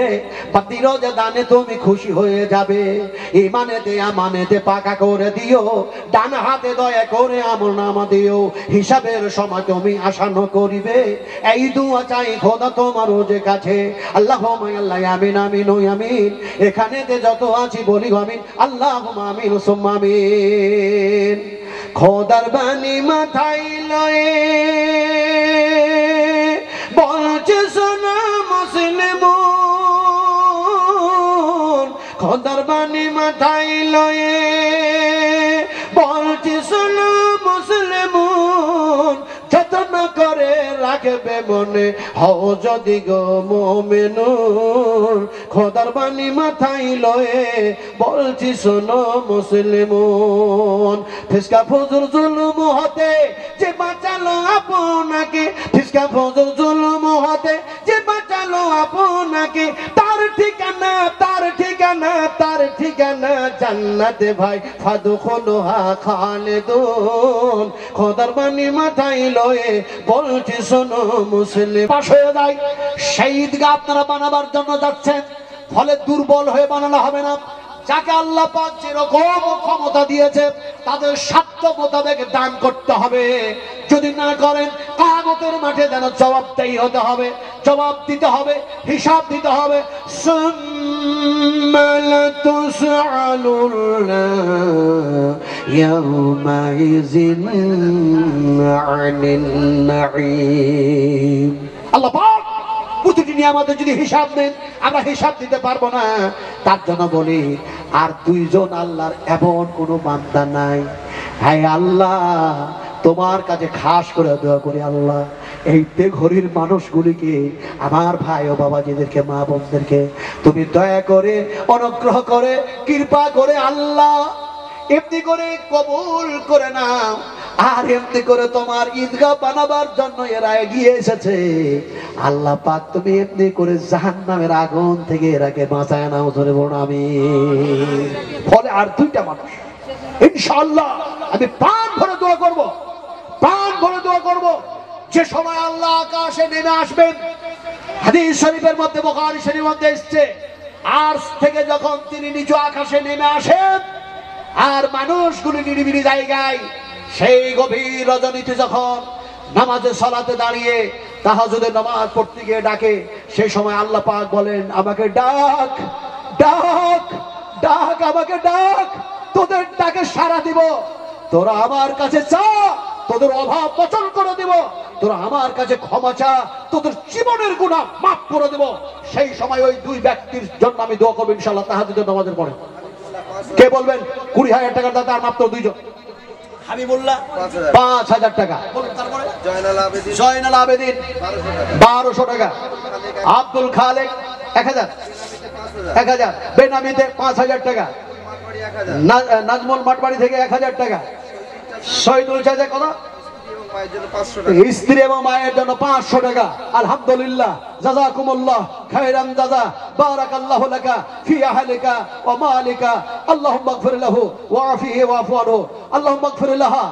আল্লাহ তুমি এমনি করে তাদের দানকে কবুল করো, তাদেরকে ক্ষমা করো, তাদেরকে মাফ করে দাও। এ আল্লাহ, যে উদ্দেশ্যে দান করছে তাদের উদ্দেশ্য পূর্ণ করো। আল্লাহুম্মা আমিন, আল্লাহুম্মা আমিন, আল্লাহুম্মা আমিন। আসুন ভাই দিন, চল মদিনায়, চল মদিনায়, চল রে তোরা, চল মদিনায় চল, পাক মদিনায় চল। পাক নবীজির রওজা শরীফ, পাক নবীজির রওজা শরীফ জিয়ারতে চল, চল মদিনায় চল, চল মদিনায় চল, পাক মদিনায় চল। পাক নবীজির রওজা শরীফ জিয়ারতে চল। দুরিয়া রবের পাক মদিনায়, দুরিয়া রবের পাক মদিনায়, পাক নবীজির রওজা যেথায়, সেই না দেশে, সেই না দেশে, সেই না দেশে প্রেমিক বেশে, আইরে তোরা ভালোবেসে, আইরে তোরা বেঁধে দলে দলে। চল মদিনায়, চল মদিনায়, চল রে তোরা, চল মদিনায় চল, পাক মদিনায় চল। পাক নবীজির রওজা শরীফ জিয়ারতে চল, জিয়ারতে চল। মদিনা চল, তোরা জিয়ারতে চল। মদিনা বাগে, মদিনা বাগে কে বাজাও গো, মদিনা বাগে কে বাজাও গো, আমার সঙ্গে নাও না ভাই খানে কৃপা করি। আমার সঙ্গে যদি না নাও ভাই, এই গরিবের সালাম দিও, এই গরিবের সালাম দিও। নবীজির রওজায় চল মদিনায়, চল মদিনায় চল রে তোরা, চল মদিনায় চল, পাক মদিনায় চল, পাক নবীজির রওজা শরীফ জিয়ারতে চল। বিশ্ব নবী মদিনায় মুনাওয়ারায় শুয়ে আছেন। আল্লাহ নবী, বিশ্ব নবী বললেন, পৃথিবীর যে কোনো প্রান্ত থেকে আমার উপরে দরুদ পাঠ করে, এমনি করে একজন অথবা দুইজন অথবা তিনজন ফেরেশতাতে যেন সেই দরুদটা আমার এই পর্যন্ত পৌঁছায় দেয়। জোরে বলি সুবহানাল্লাহ, আরো জোরে বলি সুবহানাল্লাহ। ওখানে গেলেই জিয়ারতে করতে গিয়ে কেন বলে আসসালামু আলাইকা ইয়া রাসূলুল্লাহ। আরে বিশ্ব নবী মুহাম্মদ সাল্লাল্লাহু আলাইহি ওয়াসাল্লাম বলছেন, এটা আমি জান্নাতের টুকরার মধ্যে শুয়ে আছি। বুখারী শরীফের হাদিস। নবী বলছেন, আমি যেখানে শুয়ে আছি আমার ইমামতির জায়গা থেকে মিহরাবের জায়গায় আমি যে জায়গায় শুয়ে আছি এটা হচ্ছে জান্নাতের একটা টুকরা, সেইখানে আমি শুয়ে আছি। জোরে বলুন সুবহানাল্লাহ। সেই নবী মুহাম্মদ সাল্লাল্লাহু আলাইহি ওয়াসাল্লাম আমার উম্মত ঈদগাহ তৈরি করতে যাচ্ছে। নূর হাজরা 5000 টাকা, নূর হাজরা 5000 টাকা, ইমদাদুল হক 2000 টাকা, রবিউল ইসলাম তোর বড় আব্বা, হ্যাঁ জি হ্যাঁ মাস্টার সাহেব মারা গেছে, 2000 টাকা। হ্যাঁ জানো বড় আব্বার জন্য 2000 টাকা। আল্লাহ তুমি কবুল করো। এই আল্লাহ, তোমার নাম রহমান, তোমার নাম রহিম, পাক পরওয়ারদিগারে আলাম, তোমার কাছে দোয়া করি আল্লাহ হাজী সাহেব মাস্টার সাহেবের কবরটাকে ঘোষণা করে দাও। তার কবরটা যেন কাবা ঘরে যেন ঠেকেছে, সাফা মারওয়া পায়ে যেন হেঁটেছে। আই আল্লাহ এমনি করে যেন ইমদাদুল আর কে যেন 2000 করে দিল, আরো যেন কেউ 1000 দিয়েছে। আল্লাহ ইনাদের সকলের দান তুমি কবুল করে নাও, সদরে গ্রহণ করে নাও। আর তুমি যা এমনি করে যা তাদের উদ্দেশ্য পূর্ণ করে দাও, সফল করে দাও। এই ইয়া রাব্বি কারীম ইয়া রহমান রহিম, এই পাক পরওয়ারদিগার আলাম, আমরা তোমার বান্দা, আজ আছি কাল নাই, যাওয়া লাগবে, ফলে তুমি ভালো আমল করে যাওয়ার তৌফিক দান করে দাও। এ রব্বি কারীম ইয়া রহমান রহিম, মৃত্যুরা কবরে কোন অবস্থায় আছে আমরা কেউ জানি না তুমি ছাড়া। ফলে যাদের নামে দান করলো আল্লাহ পাক তাদের কবরটাকে নূরে নূরান্বিত করে দাও। আয় আল্লাহ সেই কবরটাকে প্রশস্ত করে দাও। আয় আল্লাহ তুমি এমনি করে, তারা সব ছেড়ে চলে গেছে রব্বি কারীম, নিরুপায় হয়ে গেছে, ফলে তাদের জন্য তোমার কাছে মাগফিরাত কামনা করি। আল্লাহ তুমি আমাদের দরখাস্ত কবুল করে নাও। জোরে বলে আমিন। ভাই কোনো উপায় নাই। সৈয়দ আলী 1000, সৈয়দ আলী 1000, অসীম তার দাদার নামে 1000, অসীম তার দাদুর নামে 1000, জামির আলী আর জামির আলী 500 টাকা। দোয়া করতে বলেছে, দোয়া করবো ভাই। আর দুটো মানুষ 20,000 টাকা হবে না? হলো না? হাই হাই হাই হাই, কি আশ্চর্য ব্যাপার। আরে ভাই টেস্ট খেলা চলছে, বিরাট কোহলি যদি সেঞ্চুরি করছে তো কি যে জানো পেপার পত্রিকায় মিডিয়ারা যে কি করছে। আল্লাহর কসমকে বলছি, আপনার দুটো মানুষ 20,000 করে টাকা দুজন দিয়ে দেন। এমন মিডিয়া, এমন মিডিয়া যে মিডিয়াকে চোখ দিয়ে দেখা যায় না, শুভে সাদেকের ওয়াক্ত হবে সেই মিডিয়াগুলো এখনো পর্যন্ত জমিনে আছে। আসরের ওয়াক্তে এসছে, সেই মিডিয়াটাকে আল্লাহ পাক জিজ্ঞেস করে, বল বল বল বল আমার বান্দা বান্দিকে কি দেখলি? বলে রব্বি কারীম গিয়ে দেখলাম নামাজ পড়তেছিল আসরে। বলে তারপরে কি দেখলি? বলে মাগরিবের। বলে তারপরে কি দেখলি? বলে ঈশা। বলে তারপরে কি দেখলি? বলে রব্বি কারীম তারা ঘুমিয়ে গেলে ঘুমিয়ে যেতে পারত, কিন্তু তোমার কোরআন এবং তোমার নবীর হাদিস বর্ণনা হচ্ছিল, তারা শুনতেছিল। আর তোমার সিজদাগা বানার জন্য 20 করে 1000 টাকা দিয়েছে। আল্লাহ সুবহানাহু ওয়া তাআলা সবকিছু জানেন, সবকিছু ব্যাপারে অবগত। তারপরও ফেরেশতাকে জিজ্ঞেস করলেন, আর আল্লাহ পাক বললেন, শুনে রাখো যারা আমার ভয়ে ভীত হয়ে কাজ করেছে আমি আল্লাহ পাক তাদের জন্য জাহান্নামের আগুনটা হারাম করে দিলাম।